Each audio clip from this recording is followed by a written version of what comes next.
Welcome to my channel. I am Simran Sahani. आज हम पढ़ेंगे class 12 Indian economic development book का chapter environment and sustainable development. और देखो हम आ गए हैं अपने सेकंड लास्ट चैप्टर पे। ठीक है, अब बस आखिरी चैप्टर होगा, पूरी बुक फिर हमारी कंप्लीट हो जाएगी। तो अगर आपको पूरी बुक के सभी चैप्टर्स को पढ़ना है तो डिस्क्रिप्शन बॉक्स में प्लेलिस्ट गिवन है। ऐसे ही एक एक वीडियो में ही मैंने सारे चैप्टर्स, यानी कि हर चैप्टर एक ही वीडियो में है और 1 आवर तक की वीडियो होगी और पूरा का पूरा चैप्टर आपको बढ़िया तरीके से समझ में आने वाला है। ठीक है, तो आज इस चैप्टर को भी हम जल्दी से कंप्लीट करने वाले हैं। अगर देखा जाए तो ये चैप्टर में ना हम जानेंगे अपने एनवायरनमेंट के बारे में और सस्टेनेबल डेवलपमेंट के बारे में। इस सब के बारे में हमें काफ़ी सारी नॉलेज है भी। ठीक है, जो रीसेंट चैप्टर्स उसमें तो हमने अपनी इकोनॉमी के बारे में बहुत अलग अलग तरीकों से जाना कि कैसे जब ब्रिटिशर्स, जब हम लोगों को आज़ादी मिली उस समय पर ब्रिटिशर्स ने हमारे कंट्री के क्या क्या करा। हमने देखा कि उन्होंने हमारा एग्रीकल्चर को कितना स्टैग्नेट कर दिया था, हमारी इंडस्ट्रीज बिल्कुल लगनी ही नहीं दी, हमारी जो बेसिक इंडस्ट्री थी उसको कितना नुकसान पहुंचाया उन्होंने। और हमने सब नई नई चीज़ें पढ़ी कि हम एलपीजी लेकर आए, हमने अपनी कंट्री में डेवलपमेंट लगाया। ठीक है, हमने लाइसेंस सिस्टम ऑन करता। सो इसमें काफ़ी नई चीज़ें अभी तक हमने पढ़ी है। आज हम अपनी इन्वायरमेंट के बारे में भी एक नए तरीके से जानने वाले हैं। आपने बहुत बार सुना होगा इन्वायरमेंट को बहुत नुकसान पहुंच रहा है, इन्वायरमेंट पॉल्यूट हो रहा है। आज आपको ये रीज़न पता चलेगा कि क्यों हमारा इन्वायरमेंट पॉल्यूट हो रहा है। ठीक है, तो बहुत इंटरेस्टिंग चैप्टर है ये। ठीक है, तो लगभग एक ही वीडियो में हम इसको कंप्लीट कर लेंगे। बाकी सभी चैप्टर्स भी गाइस मैंने पूरी क्लास 12 इकोनॉमिक्स के एक ही वीडियो में पढ़ा दिए हैं। कुछ वीडियो 1 आवर होंगी, कुछ जो ज़्यादा बड़े चैप्टर है वो 1 आवर प्लस होगी, बट चैप्टर तुम्हें बढ़िया से समझ में आ जाएगा एक ही वीडियो में। ठीक है, तो चलो शुरू करते हैं इस चैप्टर को। चैप्टर में पढ़ेंगे एनवायरनमेंट के बारे में और एनवायरनमेंट को कितना नुकसान पहुंच रहा है हमारे। फिर पढ़ेंगे अगला कॉन्सेप्ट सस्टेनेबल डेवलपमेंट। डन। तो सबसे पहले शुरू करते हैं अपने चैप्टर को। तो एनसीईआरटी में ना जो भी चैप्टर पढ़ाया जाता है बहुत इंटरेस्टिंग वे से पहले उस चैप्टर का इंट्रोडक्शन दिया जाता है कि सीधा हम लोग एक चीज़ आ रहे हैं एनवायरनमेंट क्या है डेफिनेशन रन कर लो, ऐसे नहीं। पहले समझो हर चीज़ को। तो जब समझ के चीज़ों को पढ़ते हैं तो हमारे को रट्टे नहीं मारने पड़ते ना। वैसे ही एनसीईआरटी में हमारे को पहले चीज़ों को जो है समझाया जाता है सो दैट हमारा इंटरेस्ट बिल्ड हो। ठीक है, तो यही बताया इंट्रोडक्शन पोर्शन में इस चैप्टर के, जो मैं आपको बता चुकी हूँ कि भाई अभी तक हमने जितनी भी बुक पढ़ी है अपनी उसमें हमने इंडिया की इकोनॉमी के बारे में समझा, कैसे हमने अपनी इकोनॉमी को डेवलप करा। तो गाइस हमने अपनी इकोनॉमी को डेवलप तो करा, जैसे हमने एग्रीकल्चर में हम सेल्फ सफिशिएंसी लिया, HYV सीड लगाए, फर्टिलाइजर लगाए, पेस्टिसाइड लगाए, नई नई इंडस्ट्रीज लगाई हमने। हमारा ग्लोबलाइजेशन होने के बाद हमारा सर्विस सेक्टर इतना डेवलप हुआ, हमारा इंफ्रास्ट्रक्चर भी डेवलप हुआ, हमने बहुत डेवलपमेंट कंट्री में किया। ठीक है, बट ये जो डेवलपमेंट हमारी कंट्री में आया गाइस, ये एक बहुत हैवी कॉस्ट पे आया था। वो कौन सी कॉस्ट थी? इन्वायरमेंट की क्वालिटी की कॉस्ट। और सिर्फ ऐसा नहीं है इंडिया में ऐसा हुआ, ऐसा मत सोचना कि हमने ही अपनी इकोनॉमी डेवलपमेंट के टाइम पे एनवायरमेंट को नुकसान पहुंचा। नहीं भैया, ये पूरे वर्ल्ड का सिलसिला है। यानी कि जो भी कंट्री ग्लोबलाइज हो रही है हर कोई पॉल्यूशन कर रहा है और साथ ही के साथ में हर कोई जो है हमारे इन्वायरमेंट को नुकसान पहुंचाता हैगा। ठीक है, तो अब हमारी जिम्मेदारी है कि इस चैप्टर के बाद हम समझे, पढ़ने के बाद, कि कैसे हम उसे कंट्रोल कर सकते हैं। ठीक है, और ये जो डेवलप्ड कंट्रीज है ना, जो ऑलरेडी डेवलप्ड हो चुकी है, इन्होंने तो पता नहीं कितना पॉल्यूशन कर दिया है। ठीक है, बट हम अभी इंडिया के बारे में पढ़ने वाले हैं और कैसे हम अपनी तरफ से कंट्रोल कर सकते हैं पॉल्यूशन, ये जानने वाले हैं इस चैप्टर में। तो ये चैप्टर बेसिकली 3 पार्ट में डिवाइडेड है। सबसे पहले हम एनवायरमेंट से जो है जानेंगे बड़े अच्छे तरीके से एनवायरमेंट के बारे में, फिर उसकी प्रॉब्लम। अब भैया अगर आपको किसी इंसान की प्रॉब्लम जाननी है तो पहले उस इंसान को समझना पड़ेगा ना कि वो कौन है, कैसे हैं। तो वैसे ही आप सीधा एनवायरनमेंट के अरे एनवायरनमेंट में क्या क्या प्रॉब्लम है ये पढ़ने पे आ जाओगे तो समझ में नहीं आएगा। तो इसलिए सबसे पहले आप एनवायरनमेंट को जानो, दैट एनवायरनमेंट कितना इंपॉर्टेंट है, एनवायरनमेंट हमें कितने सारे फंक्शंस परफॉर्म करके देता है और तब भी हम उसको नुकसान पहुंचा रहे हैं। तो पहले हम एनवायरनमेंट के बारे में जानेंगे, फिर जो प्रॉब्लम्स वो फेस कर रहा है वो जानेंगे। फिर जो सेकंड पार्ट आएगा चैप्टर का उसमें इंडिया के बारे में जानेंगे। इंडिया में कितनी सारी रिसोर्सेज है, हमारे यहाँ तो कई सारे सीजन्स आते हैं और हमारे यहाँ इतनी सारी रिसोर्सेज है, बट पॉपुलेशन भी तो बहुत ज़्यादा है। तो इंडिया में कितनी ज़्यादा एनवायरमेंटल प्रॉब्लम्स आ रही है वो पढ़ेंगे। And last but not the least, हम लास्ट में क्या पढ़ने वाले हैं हमने चैप्टर की, कि कैसे एनवायरनमेंट को बचाना है। तो चलो भाई जल्दी से कंप्लीट करते हैं इस चैप्टर को। तो सबसे पहले एनवायरनमेंट से फ्रेंडशिप करनी है हमें, यानी कि हमें अपने एनवायरनमेंट के बारे में जानना है। तो एग्जाम में डायरेक्ट क्वेश्चन आएगा, भाई एनवायरनमेंट की डेफिनेशन लिख के बताओ। तो एनवायरनमेंट की बहुत सारी 6th 7th 8th क्लास से हमने बहुत सारी एनवायरनमेंट की डेफिनेशन पढ़ी है। वो हमारा एक सब्जेक्ट होता था, मेरे स्कूल में तो था AHPL, फिर EVS, फिर EVE, जो हमारे हमेशा उनमें हमारे को एनवायरनमेंट की अलग अलग डेफिनेशन पढ़ाई जाती थी। ठीक है, आज हम अपनी इंडियन इकोनॉमी बुक में एनवायरनमेंट की एक अलग डेफिनेशन पढ़ने वाले हैं। यहाँ हमें बताया गया है एनवायरनमेंट क्या होता है, जितनी भी प्लानिटरी रिसोर्सेज जो हमने इनहेरिट करी है, यानी कि जब हम बॉर्न हुए अपने इस अर्थ पे तो वो हमें हमारे एंसेस्टर्स से इनहेरिट करी, हमने हमारे को नेचर ने ये सब चीज़ें प्रोवाइड करी हैं। ठीक है, तो जितनी भी जो रिसोर्सेज है हमने नेचर से इनहेरिट करी है, जो हमारी जो पिछली वाली जनरेशन थी उनसे इनहेरिट करी हैं, क्योंकि उन्होंने भी यूज़ करा उसको और फिर उन्होंने हमारे लिए उन्होंने छोड़ा, ठीक है। वो हो गया सारा इन्वायरमेंट, और साथ ही के साथ जितनी रिसोर्सेज हमें नेचर ने प्रोवाइड करी है गाइस, वो होता है इन्वायरमेंट। तो एक बार फिर से इन्वायरमेंट की डेफिनेशन को देखो। Environment is defined as a total planetary inheritance, यानी कि इन्वायरमेंट क्या होता है, जितनी भी टोटल हमारे प्लैनेट पे नेचुरल रिसोर्सेज को हमने इनहेरिट करा है वो होता है इन्वायरमेंट। बस सिंपल यही तो है। क्या है इन्वायरमेंट? ये हमारे पेड़ पौधे, फूल, सूरज, धरती, आसमान, ये सब क्या है? ये सब हमारा इन्वायरमेंट है। ये सब हमें अपने नेचर से मिला है, तो इसी को कहते हैं हम इन्वायरमेंट। अब ये जो हमारा इन्वायरमेंट होता है इसमें बेसिकली दो फैक्टर्स चलते हैं, एक बायोटिक फैक्टर, एक एबायोटिक फैक्टर। बायोटिक होता है हमारा लिविंग वाला और एबायोटिक होता है हमारा नॉन लिविंग वाला। होता तो सब नेचर ने ही प्रोवाइड करा है हमारे को, बट एक नेचर के लिविंग एलिमेंट्स है, दूसरा नेचर का नॉन लिविंग एलिमेंट है। अब बायोटिक में क्या आ जाता है, वाइल ऑल लिविंग एलिमेंट्स, सारे के सारे लिविंग एलिमेंट्स बायोटिक में आएंगे। अब गाइस एग्जाम में डायरेक्ट क्वेश्चन आ सकता है, it define environment and abiotic and biotic elements. तो डायरेक्ट ये 3-4 मार्क्स में जो भी आपका सैम्पल पेपर का पैटर्न है क्वेश्चन बन सकता है। तो आप इन सब चीज़ों को ध्यान रखो और ऐसे रट्टा नहीं मारना है, समझ लो एनवायरमेंट क्या है। जो कुछ भी हमने टोटल प्लैनेटरी रिसोर्सेज, जो कुछ भी हमने अपने प्लैनेट से इनहेरिट करा है, नेचुरल रिसोर्सेज जो भी हमारे को प्रोवाइडेड है, वो सब मिलकर एनवायरमेंट बनाती है। अब एनवायरमेंट में बेसिकली दो फैक्टर सबसे ज़्यादा इन्फ्लुएंस करते हैं हमारे, एक एबायोटिक, बायोटिक, ठीक है। बायोटिक क्या होती है, सारे लिविंग एलिमेंट्स बायोटिक में आ जाएंगे, जैसे birds, animals, plants, forest. Forest क्यों भाई? फॉरेस्ट में पेड़ हैं, वो सांस रहे हैं, वो जीवित है, ठीक है। फिशरीज यानी कि जो वाटर बॉडीज़ हो गई, उनमें जितनी भी फिशेज़ हैं, जितनी मरीन लाइफ है, वो सब हमारे बायोटिक रिसोर्सेज में आ जाती हैं, ठीक है।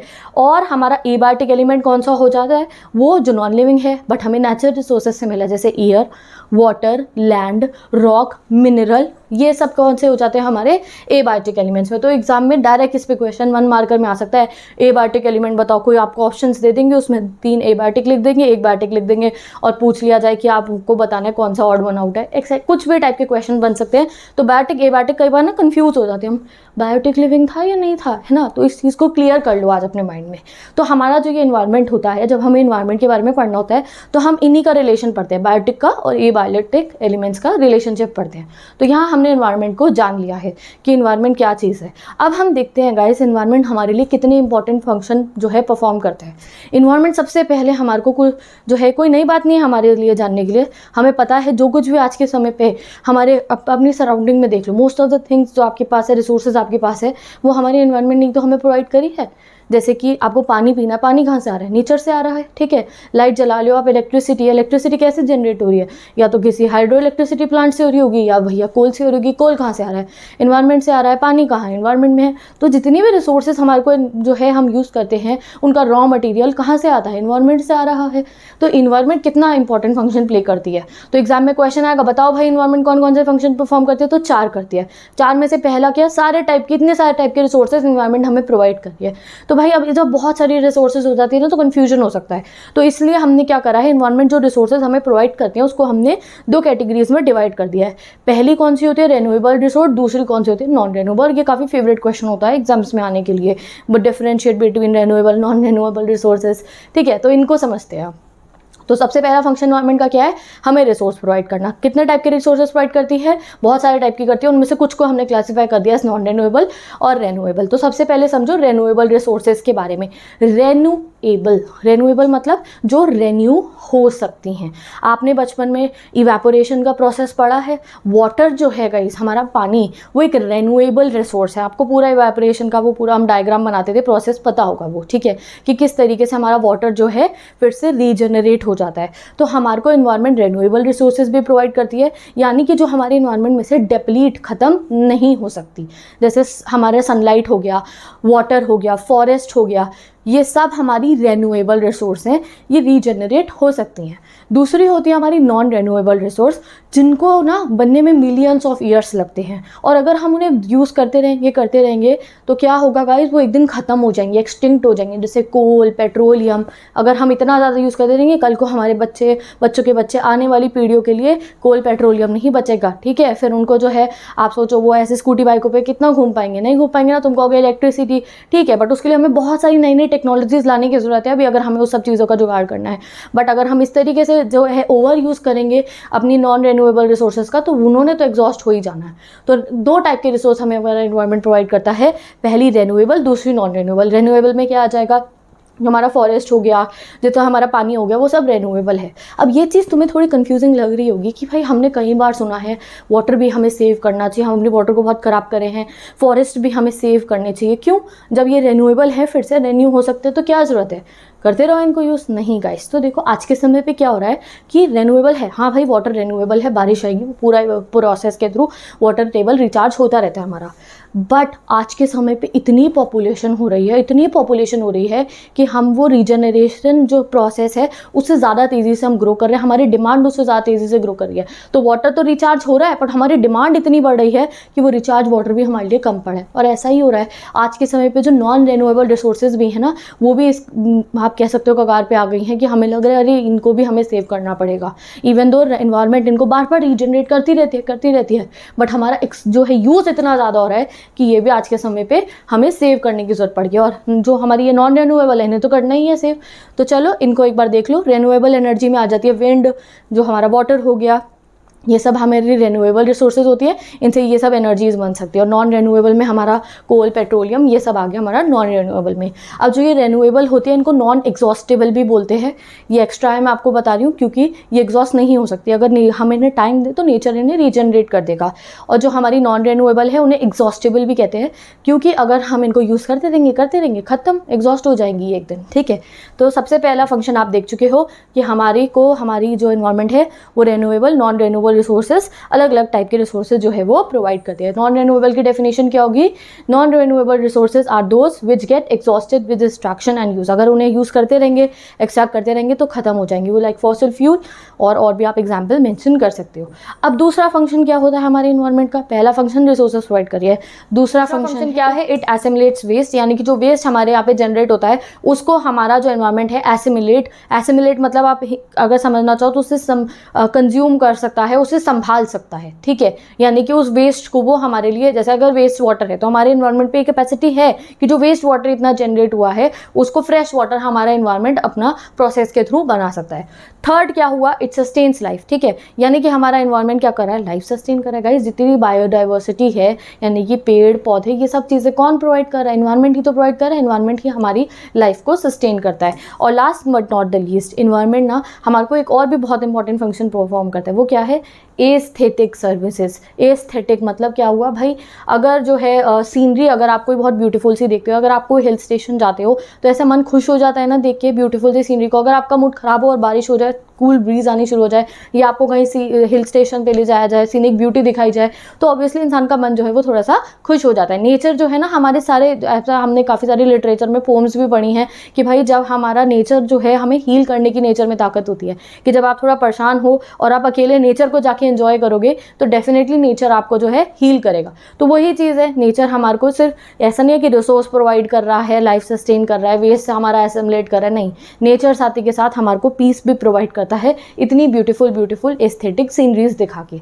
डन। तो ये हो गए हमारे इन्वायरमेंट के फंक्शन। एग्जाम में डायरेक्ट क्वेश्चन आ सकता है क्या फंक्शन है, यही लिख देना, प्रॉपर आपको फुल मार्क्स मिल जाएंगे। अब देखो गाइज, ये इन्वायरमेंट जो है ना हमारा, ये सारे फंक्शन आराम से परफॉर्म करता है, बहुत आराम से ये सारे फंक्शंस परफॉर्म कर सकता है। बट जब तक इसकी जो डिमांड है, जब तक इन फंक्शंस की डिमांड जो है उसकी कैरिंग कैपेसिटी में हो, ये लाइन समझनी बहुत इंपॉर्टेंट है।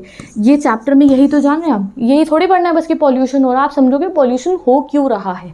देखो इन्वायरमेंट ये सब फंक्शन, आप वेस्ट जनरेट कर रहे हैं, हम लोग इंडस्ट्रियलाइजेशन करके वेस्ट जनरेट कर रहे हैं, इन्वायरमेंट में कैपेसिटी है कि वो इस वेस्ट को संभाल सकती है। बट अब क्या दिक्कत आ रही है कि जो ये फंक्शंस की जो डिमांड है ये इन्वायरमेंट की कैरिंग कैपेसिटी से ज़्यादा हो चुकी है। यानी कि जितना वेस्ट एसिमुलेट हमारा इन्वायरमेंट कर सकता है, हम उससे भी ज़्यादा वेस्ट जनरेट कर रहे हैं, तभी ये सब दिक्कतें आ रही हैं। हमारा इन्वायरमेंट जितनी रिसोर्सेज हमारे लिए जनरेट कर रहा है, रेन्यूएबल भी कर रहा है, नॉन रेन्यूएबल भी कर रहा है, हम उससे बहुत ज़्यादा डिमांड कर रहे हैं, इसलिए ये दिक्कत आ रही है। तो इन्वायरमेंट तो ये चारों फंक्शन परफॉर्म कर रहा है, गलती हमारी है कि हमने जो है इन्वायरमेंट की कैरिंग कैपेसिटी से भी, जितना इन्वायरमेंट प्रोवाइड कर सकता है, हम उससे भी बहुत ज़्यादा उससे मांग रहे हैं, और इसलिए क्या हो रहा है, हमारा इन्वायरमेंट डिस्ट्रॉयड हो रहा है। यही चीज़ आगे की लाइनों में आपको समझाई गई है कि हमारा इन्वायरमेंट सब फंक्शन हमारे लिए परफॉर्म करता है, वेस्ट भी एसिमुलेट कर सकता है। बट आज के समय पे हम इन फंक्शंस की, हमारी डिमांड बहुत ज़्यादा होगी, हम इतना वेस्ट जनरेट कर रहे हैं, इसलिए प्रॉब्लम आ रही है। So let's see, this implies that the resource extraction is not above the rate of regeneration. अगर हमारा देखो इस चीज़ का मतलब क्या हुआ कि हमारा जो इन्वायरमेंट है ये चारों फंक्शन अच्छे से परफॉर्म कर रहा है। अगर हमारा रिसोर्सेज को एक्सट्रैक्ट करना यानी कि पानी यूज़ करना, मिनरल्स यूज़ करना किस रेट पे होगा, जिस रेट पे हमारा इन्वायरमेंट जो है जनरेट कर रहा है, तो हमें कोई दिक्कत नहीं आएगी। यानी कि हमारा इन्वायरमेंट जनरेट कर रहा है और हम अपनी रिसोर्सेज को एक्सट्रैक्ट कर रहे हैं। बट आज के समय पे क्या हो गया, हम बहुत ज़्यादा एक्सट्रैक्ट कर रहे हैं जितना ज़्यादा हमारा इन्वायरमेंट जनरेट नहीं कर रहा, इसलिए प्रॉब्लम आ रही है। दूसरा, अगर वेस्ट की बात करें तो वेस्ट हमारा इन्वायरमेंट एसिमुलेट कर सकता है, संभाल सकता है वेस्ट को, ठीक कर सकता है हमारे वेस्ट को, बट हम लोग बहुत ज़्यादा वेस्ट कर रहे हैं। उतना ज़्यादा वेस्ट हमारा इन्वायरमेंट इस समय पे नहीं संभाल सकता है। प्रॉब्लम सारी इसी वजह से आ रही है। और इस प्रॉब्लम की वजह से क्या हो रहा है, जो इन्वायरमेंट का थर्ड मोस्ट इंपॉर्टेंट फंक्शन है लाइफ सस्टेनेंस का, उसमें प्रॉब्लम आ गई है। लाइफ सस्टेन कैसे करता है इन्वायरमेंट? अब हमारा इन्वायरमेंट हमें अच्छी अच्छी हवा प्रोवाइड कर रहा है, पानी प्रोवाइड कर रहा है, हमें धूप प्रोवाइड कर रहा है, हमारे को पेड़ प्रोवाइड कर रहा है। ये लाइफ सस्टेन हमारा इन्वायरमेंट हमारे लिए कर रहा है। अब हम अपने इन्वायरमेंट को पॉल्यूट कर रहे हैं, तो जो हमारा इन्वायरमेंट है वो इन सब चीज़ों को, इन सब फंक्शंस को अच्छे से परफॉर्म नहीं कर पा रहा है और हम आ गए हैं इन्वायरमेंटल क्राइसिस के दौर में। आज के समय पे क्या चल रहा है, इन्वायरमेंटल क्राइसिस चल रहा है। एयर पॉल्यूट हो गई है। कभी आपने फ़ोन में भी चेक करा, काफ़ी समय पे ऐसा हमारा फ़ोन भी एयर को पॉल्यूटेड शो करता है कि भाई आपके आसपास की एयर बहुत पॉल्यूटेड है। इवन तो हमारे इन्वायरमेंट में ये कैपेसिटी है कि वो एयर को खुद साफ़ कर सकती है, बट भैया जब तुम अति कर दोगे किसी चीज़ की, इतना ज़्यादा जो है हम स्टार्ट कर देंगे पॉल्यूशन करना, तो कितना संभालेगा हमारा अर्थ। ये चीज़ आपको इस चैप्टर से समझनी है। तो अभी आपको बेसिक कॉन्सेप्ट चैप्टर का समझ में आ गया। बार बार इसी बातों को हमें रिपीट करके और अच्छे से समझाया जाएगा कि भाई हमारी इन्वायरमेंट की गलती नहीं है, हमारे इन्वायरमेंट ने तो सारे रोल परफॉर्म कर रही है, सारे फंक्शन परफॉर्म कर रही है, बट हम इतना ज़्यादा जब करेंगे, इतना अति कर देंगे किसी भी चीज़ का, तो उसका तो इफेक्ट आने ही वाला है और हम चले गए हैं हम अपने इन्वायरमेंटल क्राइसिस में बिकॉज ऑफ ऑल दिस। चलो आगे पढ़ते हैं। तो ये सिचुएशन गाइस ऐसा नहीं है कि सिर्फ हमारी कंट्री में है, नहीं, ऑल ओवर द वर्ल्ड ये सिचुएशन चल रही है। राइजिंग पॉपुलेशन की वजह से जैसे जैसे नई नई इंडस्ट्रीज़ लगती रह रही हैं, वो इंडस्ट्रीज़ वो वेस्ट जनरेट कर रही हैं। इस सब रीजंस की वजह से हमारा इन्वायरमेंट जो है वो पॉल्यूट हो रहा है। और जो इन्वायरमेंट की एब्जॉर्प्टिव कैपेसिटी है, यानी कि जितना पॉल्यूशन, जितना वेस्ट वो अब्जॉर्ब कर सकता है, उससे भी ज़्यादा हम जनरेट कर रहे हैं और इस वजह से हमारा एनवायरनमेंट क्या हो रहा है, पॉल्यूट हो रहा है। आप यहाँ पे देख सकते हो अब्जॉर्प्टिव कैपेसिटी की डेफिनेशन एग्जाम में आ सकती है। What is absorptive capacity? तो absorptive capacity means the ability of the environment to absorb degradation. जितना डिग्रेडेशन हम कर रहे हैं उसकी अब्जॉर्ब करने की कैपेसिटी एनवायरनमेंट पे है, बट हम बहुत ज़्यादा कर रहे हैं तो वो तो एनवायरनमेंट हमारा नहीं झेल पाएगा। तो इसका रिजल्ट क्या हो गया है? इसका रिजल्ट ये है कि हम लोग इन्वायरमेंटल क्राइसिस के थ्रेशोल्ड पे हैं, यानी कि हर जगह में हमारे यहाँ कहीं भी आप किसी भी कंट्री के बारे में सुनोगे तो वहाँ पे अलग अलग टाइप की पॉल्यूशंस आ चुके हैं। कहीं एयर पॉल्यूशन है, कहीं वाटर पॉल्यूशन है, कहीं सबके सब हैं, कहीं नॉइस पॉल्यूशन है, कहीं लैंड पॉल्यूशन, सॉइल पॉल्यूशन, अलग अलग टाइप के पॉल्यूशंस आ चुके हैं, सिर्फ इंडिया में नहीं, ऑल ओवर द वर्ल्ड। और इससे हमारे इन्वायरमेंट को इन टोटल बहुत नुकसान पहुंच रहा है। अब ऐसा नहीं कि सिर्फ इन्वायरमेंट को नुकसान पहुंच रहा है, हम लोगों को भी इससे बहुत प्रॉब्लम्स हो रही हैं। सबसे पहली चीज़ जो बेसिक गुड्स हैं जैसे कि पानी, आज के समय पे पानी जैसी चीज़ भी इस सब चीज़ों की वजह से क्या हो गया है, एक इकोनॉमिक गुड बन गया है। वैसे क्या होता है, पानी गाइस, हमारा अर्थ पे इतना सारा पानी है, हमारा अर्थ पानी को जनरेट करता रहता है, बट हमारे ओवर यूज़ की वजह से हमारा वाटर भी जो है उसकी सप्लाई भी इतनी कम हो गई है कि आज के समय पर वाटर भी जो है एक इकोनॉमिक गुड बन गया है। पानी के लिए भी पैसा भरना पड़ रहा है। ठीक है, नेक्स्ट क्या हुआ, क्या क्या इफेक्ट है। अब बेसिकली अब क्या हम पढ़ रहे हैं कि एनवायरनमेंट को जो हमने इतना नुकसान पहुंचाया उसके क्या क्या इफेक्ट हैं। डन। तो पहला इफेक्ट आपने पढ़ लिया कि जितना पास्ट में हमने इतना पॉल्यूशन करा है उसकी वजह से क्या हुआ है कि काफ़ी सारी रिवर्स ड्राई अप हो गई हैं, इतना ज़्यादा वाटर पॉल्यूशन हुआ है। तो इसकी वजह से आज के समय पे वाटर जैसी चीज़ भी, पानी हमारा एक इकोनॉमिक गुड बन गया है। वैसे हमारे अर्थ पे कितना सारा पानी है, बट इकोनॉमिक गुड बन गया आज के समय पानी, क्योंकि इतना सारा हम वेस्ट कर चुके हैं। नेक्स्ट क्या है हमारा इफेक्ट इतना ज़्यादा एनवायरनमेंट को पॉल्यूट करने का, क्योंकि गाइस हमने इतनी सारी रिन्यूएबल नॉन रिन्यूएबल रिसोर्सेज को एक्सट्रैक्ट कर लिया है। तो इस वजह से क्या हो रहा है, सभी रिसोर्सेज एक्सटिंक्ट हो रही है। जैसे अब पेट्रोलियम सुनने में आता है कि पेट्रोलियम कितना ज़्यादा जो है हमारा ख़त्म हो रहा है। तो अब हम क्या कर रहे हैं कि भाई कल को तो हमारे बच्चों को पेट्रोल मिलेगा ही नहीं, तो हम नई नई टेक्नोलॉजीज इन्वेंट कर रहे हैं कि भाई कल को पेट्रोल ना हो तो हम किसी और तरीके से स्कूटी बाइक चला लेंगे, और भी एक्सेट्रा वर्क कर लिए। हम नई नई टेक्नोलॉजीज़ लेकर आ रहे हैं और उन टेक्नोलॉजीज़ पे हमें खर्चा करना पड़े। अगर हम अपने उन्हीं वाले रिसोर्सेज को संभाल के चलते तो ये सब हमारे को एफर्ट्स ना करने पड़ते। डन। नेक्स्ट क्या हुआ है, क्या क्या हमारी प्रॉब्लम आई है इतना एनवायरनमेंट का पॉल्यूशन होने से।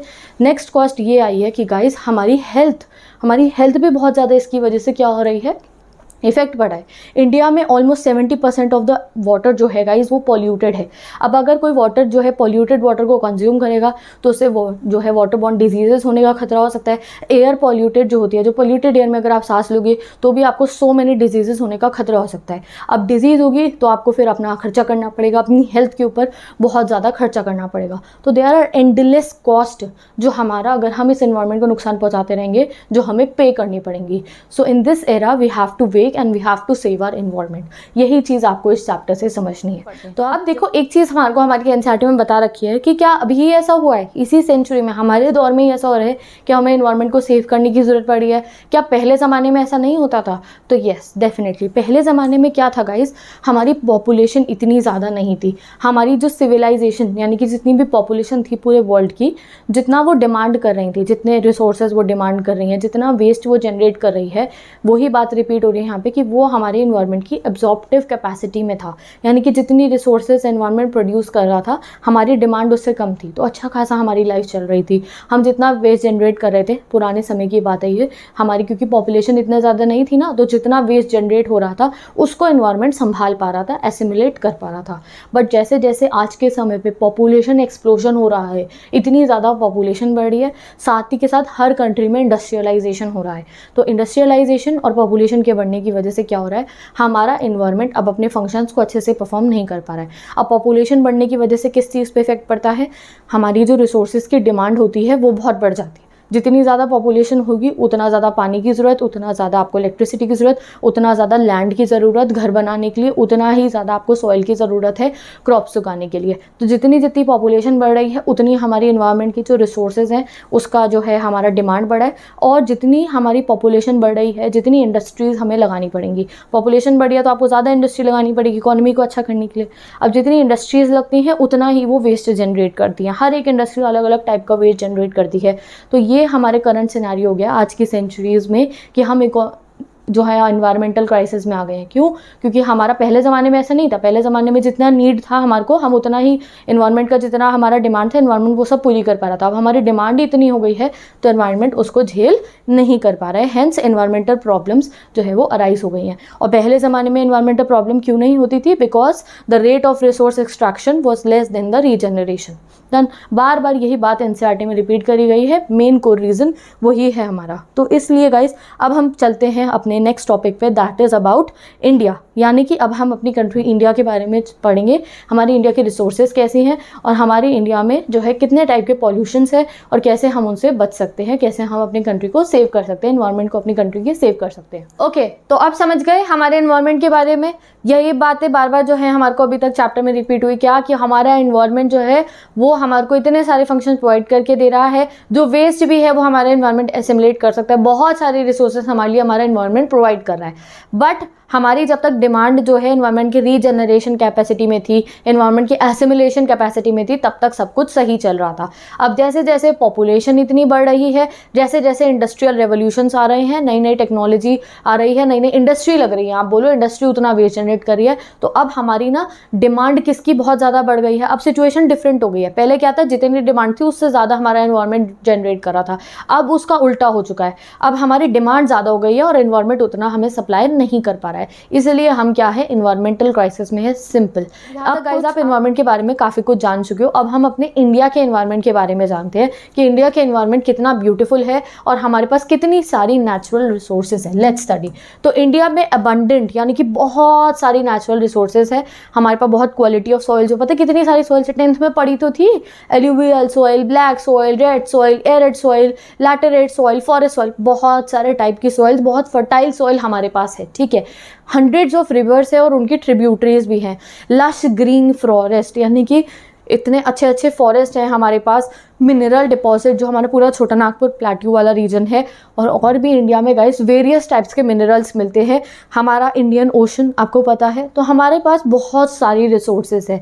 जो ब्लैक सॉइल है हमारे इंडिया के डेक्कन एरिया की, ठीक है, जो हमारा डेक्कन एरिया वहाँ पे जो ब्लैक सॉइल है उसमें बहुत अच्छी कॉटन उग सकती है। आपको याद होगा 10th में पढ़ा था, ब्लैक सॉइल में जो है वो मॉइस्चर लॉकिंग कंटेंट होता है, तो उसमें क्या होता है बहुत अच्छे से कॉटन उग सकती है। तो कॉटन पूरा का पूरा हमारा डेक्कन प्लेट्यू प्लेट्यू में, जो ये महाराष्ट्र वाला रीजन है, यहाँ पे भी ब्लैक सॉइल मिलती है। यहाँ पे बहुत सारी टेक्सटाइल इंडस्ट्रीज इस्टेब्लिश है। पढ़ा था ना आपने कि कॉटन टेक्सटाइल इंडस्ट्रीज ब्रिटिशर्स के ज़माने से ही इंडिया के महाराष्ट्र वाला जो हमारा रीजन था वहाँ पे इस्टेब्लिश थी। क्यों थी भाई? क्योंकि वहाँ आसपास में रॉ मटेरियल कॉटन उग रही थी, तो वहीं हमने टेक्सटाइल अपनी मिल्स लगा दी थी। ठीक है, अब हमारा इंडो गैंगेटिक प्लेन के बारे में बता रखा है, यानी कि हमारा पूरा फर्टाइल प्लेन जहाँ पे हम इतनी अच्छी क्रॉपिंग कर सकते हैं। तो हमारी कंट्री में ओवरऑल बहुत अच्छा खासा इन्वायरमेंट रिसोर्सेज हमारे को प्रोवाइडेड है। बट हाँ, एक प्रॉब्लम है कि ये जो रिसोर्सेज हैं ये अनइवनली डिस्ट्रीब्यूटेड होती हैं, यानी कि कोई एक ऐसे आप स्टेट देखोगे वहाँ पे पानी बहुत ज़्यादा है, अच्छे तरीके से पानी वाली रिसोर्स है, तो वहाँ पे कोई और रिसोर्स नहीं होगी। कुछ ऐसी हमारी स्टेट्स हैं जहाँ पे जो है मिनरल्स बहुत ज़्यादा है, बट वहाँ पे कोई और रिसोर्स की कमी होगी।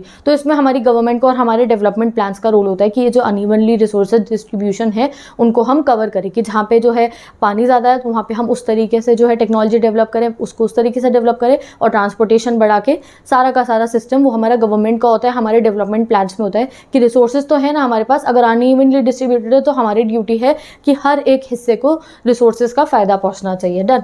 अब आगे पढ़ते हैं गाइज हम कि जो हमारा कंट्री है उसमें आयरन ओर की डिपॉजिट बहुत अच्छी है। आयरन ओर बहुत इंपॉर्टेंट मिनरल होता है जिससे स्टील भी बनता है, तो इसलिए गाइज हमारे यहाँ पे आयरन ओर के डिपॉजिट्स भी है, कोल की डिपॉजिट भी है, नेचुरल गैस की डिपॉजिट भी है। इंडिया में nearly 8% of the world's total iron ore reserve है। ये 1 मार्कर क्वेश्चन के लिए इंपॉर्टेंट है कि पूरे वर्ल्ड के आयरन ओर रिजर्व्स में से इंडिया के पास 8% है। और सिर्फ आयरन ओर ही नहीं, bauxite, copper, chromate, diamonds, gold, lead, magnetite, zinc, uranium etcetera type के जो मिनरल्स हैं वो हमारी कंट्री में है हमारे पास। तो इंडिया की नेचुरल रिसोर्सेज इतनी आप कह सकते हो अबंडेंट में है। बट गाइज अब आज के समय पे क्या हो गया है कि जब हमने अपना डेवलपमेंट करा, हमने इतनी सारी इंडस्ट्रीज़ लगाई, तो हमारी जो ये नेचुरल रिसोर्सेज थी इनको जो है हमने इतना ज़्यादा जब एक्सट्रैक्ट करा, तो हमारे यहाँ भी वही देखा गया। जब आप एक्सट्रैक्शन ज़्यादा करोगे तो क्या होगा, इन्वायरमेंटल जो है वहाँ पॉल्यूशन होगा, इन्वायरमेंटल क्राइसिस होगी। Same happened in the India. अब इंडिया में एनवायरनमेंट को थ्रेट 2 रीजंस की वजह से पहुंचा। ये आता है आपका एग्जाम में क्वेश्चन, एक्सप्लेन करो कि किन 2 रीजंस की वजह से इंडिया के एनवायरनमेंट को नुकसान पहुंचा। तो पहला था हमारा threat of poverty induce environmental degradation. ठीक है, 2 को डाइकोटोमी लिखा गया है। डाइकोटोमी मतलब बस 2 रीजंस है जिसकी वजह से हमारी इन्वायरमेंटल को नुकसान पहुंचा, इंडिया के एनवायरनमेंट को नुकसान पहुंचा। पहला था threat of poverty induce environmental degradation, यानी कि पहला नुकसान पॉवर्टी की वजह से हमारी इन्वायरमेंट को हुआ। अरे पॉवर्टी की वजह से इन्वायरमेंट को नुकसान कैसे पहुंच रहा है, समझो इस चीज़ को। देखो, इंडिया में जिन जिन एरियाज़ में बहुत ज़्यादा गरीबी है, तो वहाँ पे एक एग्जांपल वहाँ बताया गया है कि सोचो आप कि जो लोग गरीब लोग हैं वो फॉरेस्ट के पास जैसे जहाँ रह रहे हैं, तो उनको अपनी लाइवलीहुड मेंटेन करने के लिए फुली फॉरेस्ट पर डिपेंडेंट रहना पड़ा है। वो पेड़ काट रहे हैं, ठीक है, और फिर उसको जला रहे हैं, और इससे क्या हो रहा है, हमारे एनवायरनमेंट को नुकसान पहुंच रहा है। फ्यूल वुड के लिए पेड़ों को काटा जा रहा है, रिसोर्सेज को जो है यूज़ करा जा रहा है। और जब आपको पता है कि जब हम जो है फ्यूल वुड्स को बर्न करते हैं तो उससे पॉल्यूशन भी होता है। तो पहला क्या है, पॉवर्टी इंड्यूस जो है हमारा इन्वायरमेंटल थ्रेट्स हो रहे हैं कि पॉवर्टी की वजह से हमें नेचुरल रिसोर्सेज पे ज़्यादा डिपेंडेंट होना पड़ रहा है, टेक्नोलॉजी ज़्यादा नहीं यूज़ कर रहे हैं, इस वजह से हमारा इन्वायरमेंट डिग्रेड हो रहा है। दूसरा हो गया हमारा threat of pollution from affluence of rapidly growing industrial sector. भाई मतलब क्या है, दूसरा जो इतनी इंडस्ट्रीज़ ग्रो हो रही हैं उसकी वजह से हमारा पॉल्यूशन हो रहा है। इंडस्ट्री बनेंगी, इतना सारा वेस्ट होता है इंडस्ट्री का, कभी इंडस्ट्री वो जो है वेस्ट सीधा वाटर बॉडी में जो है थ्रो कर देती है, कभी इंडस्ट्री वो वेस्ट जो है लैंड पे थ्रो कर देती है, तो इंडस्ट्रीज़ की वजह से वेस्ट हो रहा है। तो 2 रीजंस की वजह से हमारी कंट्री में जो है इन्वायरमेंटल डिग्रेडेशन हो रहा है। पहला पॉवर्टी की वजह से कि जो गरीब लोग हैं उनको अच्छे से सैनिटेशन फैसिलिटी भी प्रोवाइडेड नहीं होती है, हाउसिंग फैसिलिटी भी प्रोवाइडेड नहीं होती है, वो बेचारे क्या करें, उनको जैसे तैसे करके इन्वायरमेंट पे ही डिपेंडेंट रहना पड़ता है अपनी नीड्स को फुलफिल करने के लिए। तो यहाँ पे भी गाइस डेफिनेटली हमारे गवर्नमेंट का रूल आना चाहिए कि उनको बेसिक नेसेसिटीज़ अगर प्रोवाइड होंगी तो वो इन्वायरमेंट को नुकसान नहीं पहुँचाएंगे। तो पहला हमारे इन्वायरमेंट को नुकसान होता है पॉवर्टी इंड्यूस इन्वायरमेंटल डिग्रेडेशन। दूसरा इंडस्ट्रियल रेवोल्यूशन की वजह से, इतनी इंडस्ट्रीज लगने की वजह से भी इंडिया के एनवायरनमेंट को नुकसान पहुंच रहा है। तो अब हम पढ़ेंगे अपनी कंट्री के जो है जितने इन्वायरमेंटल प्रॉब्लम्स हमारी कंट्री में अराइज हो रही हैं उनके बारे में। तो इंडिया में एयर पॉल्यूशन भी है, वाटर कंटामिनेशन यानी कि वाटर पॉल्यूशन भी कह सकते हो आप कि वाटर में अनवांटेड जो है पार्टिकल्स एब्जॉर्ब हो गए हैं, मिल गए हैं, तो वो वाटर पॉल्यूशन हो जाता है। सॉइल इरोजन भी है। सॉइल इरोजन बहुत इंपॉर्टेंट चीज़ है गाइस। सॉइल क्या है? सॉइल ही तो हमारी लाइफ सस्टेन करती है। सॉइल की टॉप मोस्ट लेयर जिसमें ह्यूमस होता है, जिसमें हम सारी क्रॉप्स उगाते हैं। अब सॉइल इरोजन क्या होता है कि वो जो टॉप मोस्ट लेयर है जिसमें सारी फसलें उगती हैं वो बह जाती है, ठीक है, डिफरेंट रीजन्स की वजह से, या वो उड़ गई या वो बह गई भाव के साथ। तो हमारे यहाँ सॉइल इरोजन भी बहुत ज़्यादा हो रहा है। डिफॉरेस्टेशन, वाइल्ड लाइफ एक्सटिंक्ट हो रही है। जब हम इतने पेड़ काटेंगे, फॉरेस्ट बचेंगे ही नहीं, तो वाइल्ड लाइफ कैसे सस्टेन करेगी? तो ये एनवायरमेंटल प्रॉब्लम्स इंडिया में फेस करी जा रही है। तो कौन सी बेसिक एनवायरमेंटल प्रॉब्लम्स हम इस चैप्टर में स्टडी करने वाले हैं? सबसे पहले लैंड डिग्रेडेशन के बारे में पढ़ेंगे, देन हम बायोडाइवर्सिटी लॉस के बारे में पढ़ेंगे, फिर हम एयर पॉल्यूशन के बारे में पढ़ेंगे। और एयर पॉल्यूशन तो इतना ज़्यादा ये व्हीकल्स की वजह से हो रहा है ना, ये 2-2 3-3 स्कूटी, गाड़ी, बाइक, और भैया हर घर में हर इंसान के लिए अलग बाइक है, सबकी अलग अलग गाड़ियाँ, जो इतने व्हीकल्स इंडिया में बढ़ रहे हैं, इसके वजह से management of the fresh water, हमारा फ्रेश वाटर मैनेजमेंट अच्छे से नहीं हो रहा है, इस वजह से एनवायरमेंटल डिग्रेडेशन हो रहा है। और सॉलिड वेस्ट मैनेजमेंट, कि जो हमारा वेस्ट इतना जनरेट होता है, एज यू नो हमारी तो सेकंड मोस्ट पॉपुलस कंट्री है, तो हमारे यहाँ तो वेस्ट भी बहुत जनरेट होता है। तो वेस्ट मैनेजमेंट की वजह से भी, जो वेस्ट मैनेजमेंट अच्छे से नहीं हो रहा है, इन सब की वजह से हमारा एनवायरमेंट भी डिग्रेड हो रहा है। अब हम डिटेल में पढ़ेंगे लैंड डिग्रेडेशन के बारे में, बायोडाइवर्सिटी लॉस जो हो रहा है, एयर पॉल्यूशन, जो हमारा वाटर जो है उसको हमें कैसे मैनेज करना चाहिए, वेस्ट को कैसे मैनेज करना चाहिए, आप सभी कॉन्सेप्ट्स को डिटेल में पढ़ेंगे। तो सबसे पहले पढ़ते हैं गाइस लैंड डिग्रेडेशन के बारे में। Land is one of the most important natural resource. Guys वो लैंड ही है जिस पे आप घर बना के रह रहे हो, वो लैंड ही है जिस पे आप खेती करके फसलें उगा के जो है उन खाना को हम कंज्यूम कर सकते हैं, वो लैंड ही है जिस पे इंडस्ट्रीज लगती हैं। तो लैंड एक बहुत इंपॉर्टेंट नेचुरल रिसोर्स है। आज के समय पे हमारा लैंड डिग्रेडेशन होने के, अभी हम सिर्फ अपनी कंट्री की बात कर रहे हैं और मतलब ऑल ओवर द वर्ल्ड भी यही फीचर्स देखे जाते हैं, बट हम अभी अपनी कंट्री को लेकर पढ़ेंगे। सबसे पहला रीजन हमारा लैंड डिग्रेड होने का क्या है कि डिफॉरेस्टेशन, पेड़ कटते जा रहे हैं, इतनी ज्यादा वुड की डिमांड है, उसके लिए फ्यूल वुड की डिमांड के लिए सो एंड सो रीजंस की वजह से घर बनाना है, फैक्ट्री बनानी है, इंडस्ट्री बनानी है, उसके लिए भी पेड़ काट दिया जाता है, ठीक है, इंफ्रास्ट्रक्चर बिल्ड करने के लिए भी पेड़ काट दिया जाता है। तो पहला रीजन, इतना ज्यादा पेड़ काटने की वजह से हमारी वेजिटेशन का लॉस हो रहा है, यानी कि हमारा प्लांट्स पूरा का पूरा जो हमारा कवर है, ये नेचुरल ग्रीन कवर, उसका लॉस हो रहा है हमारे को। Next, unsuitable fuel wood and water extraction, यानी कि गाइस देखो हमारी एनवायरनमेंट हमारे को अलाउ करती है कि आप एक्सट्रैक्ट करो रिसोर्सेज, हाँ आप मेरी रिसोर्सेज को यूज़ कर सकते हो, बट अब हम ज़्यादा कर रहे हैं। अनस्यूटेबल मतलब अब तो हम ज़्यादा कर रहे हैं, जितना एनवायरनमेंट हमें अलाउ कर सकते हैं उससे ज़्यादा हम जो है पेड़ काट रहे हैं। फॉडर यानी कि जितने, उससे ज़्यादा हम लोग जो है अपनी फ्यूल वुड के लिए पेड़ों को काट रहे हैं, इस वजह से लैंड डिग्रेडेड हो रहा है। Next, shifting cultivation. Now what is shifting cultivation? आपको वो स्लैश एंड बर्न मेथड याद है? झूमिंग कल्टिवेशन क्लास 10th में पढ़ा था। एक टाइप की हमारे यहाँ इंडिया में प्रैक्टिस होती है एग्रीकल्चर। उसमें क्या होता है, एक खेत है, वहाँ पे एग्रीकल्चर कर लिया, ठीक है, अब कुछ समय बाद वहाँ के जो मिनरल्स होते हैं, जो फर्टिलिटी होती है, वो सॉइल वो लूज कर देती है, तो उसको जो है उस वाले जो एरिया जो है उसको पूरा का पूरा क्या कर दिया जाता है, उसको बैरन कर दिया जाता है, छोड़ दिया जाता है, वहाँ आग लगा दी जाती है और नेक्स्ट जगह पे चले जाते हैं। तो इसको कहा जाता है स्लैश एंड बर्न, या फिर आप कह सकते हो शिफ्टिंग कल्टिवेशन। ये इंडिया में बहुत सारी जगहों में प्रैक्टिस होता है शिफ्टिंग कल्टिवेशन। इसमें क्या होता है, जब फार्मर जब एक जगह पे फार्मिंग कर लेते हैं और वहाँ पे की लैंड की फर्टिलिटी डिक्रीज हो जाती है, तो वो उस लैंड को छोड़ के किसी दूसरे लैंड पे जाते हैं और उस लैंड को बर्न भी कर दिया जाता है स्लैश एंड बर्न में। तो शिफ्टिंग कल्टीवेशन की वजह से भी हमारा लैंड डिग्रेड हो रहा है।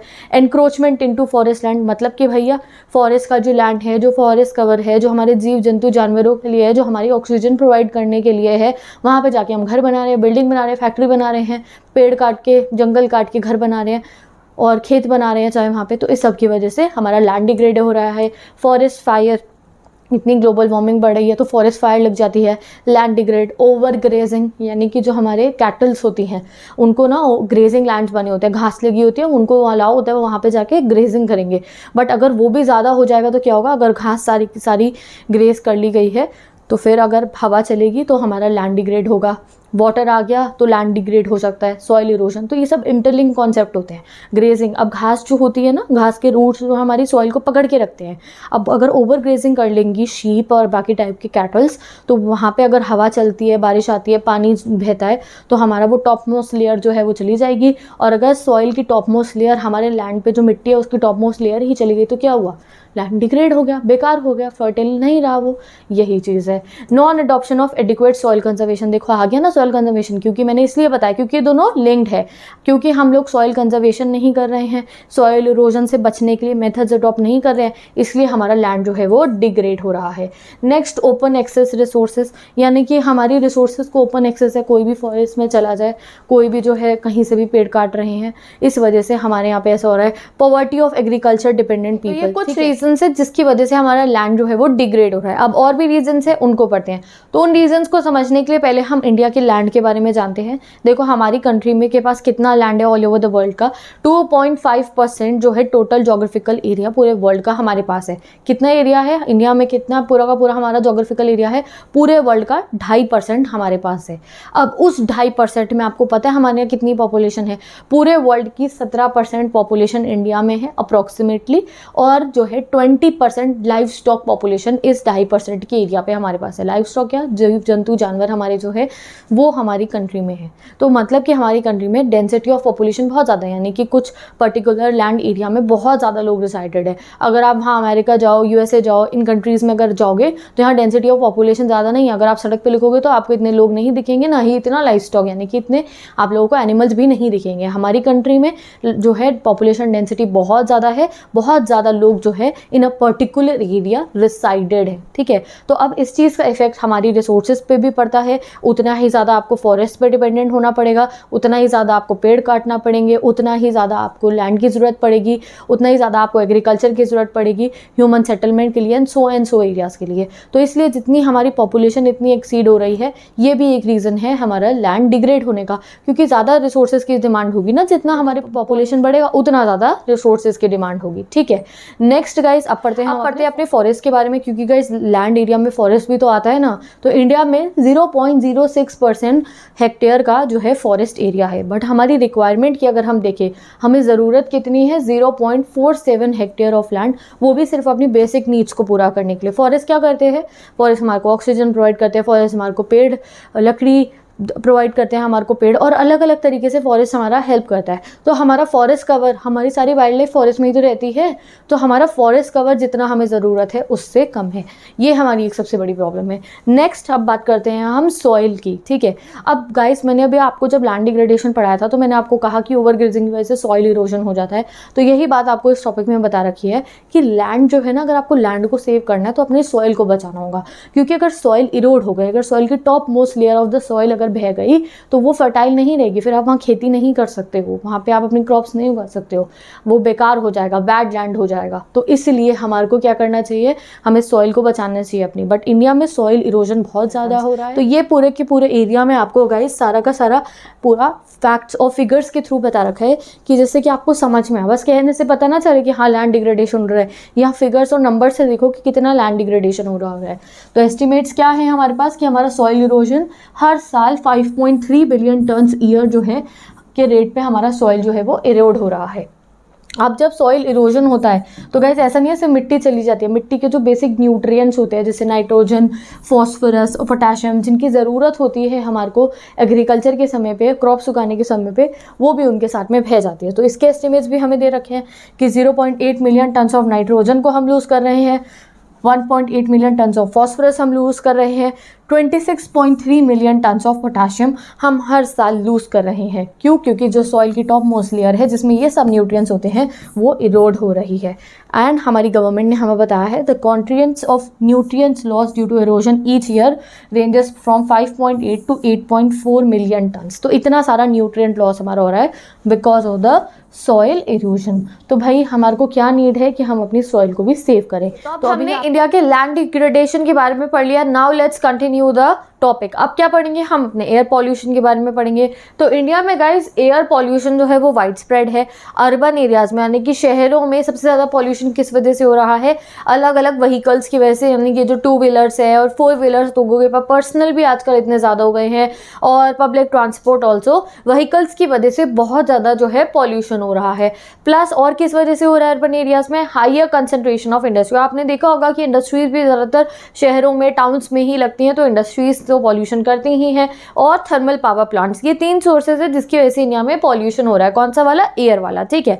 अब हम इस वाले चैप्टर में बेसिकली एयर पॉल्यूशन का सबसे मेन कौन सा वाला पोर्शन स्टडी करने वाले हैं, जो व्हीकल्स की वजह से होता है, जो स्कूटी, बाइक और गाड़ियों की वजह से होता है ना, वो वाला पॉल्यूशन, ठीक है। तो व्हीकुलर इमिशन और ऑफ पर्टिकुलर कंसर्न, यानी कि काफ़ी चिंताजनक है हमारी कंट्री के जो इतने सारे व्हीकल्स में से जो पॉल्यूशन आ रहा है वो हमारे यहाँ चिंताजनक है। क्यों है?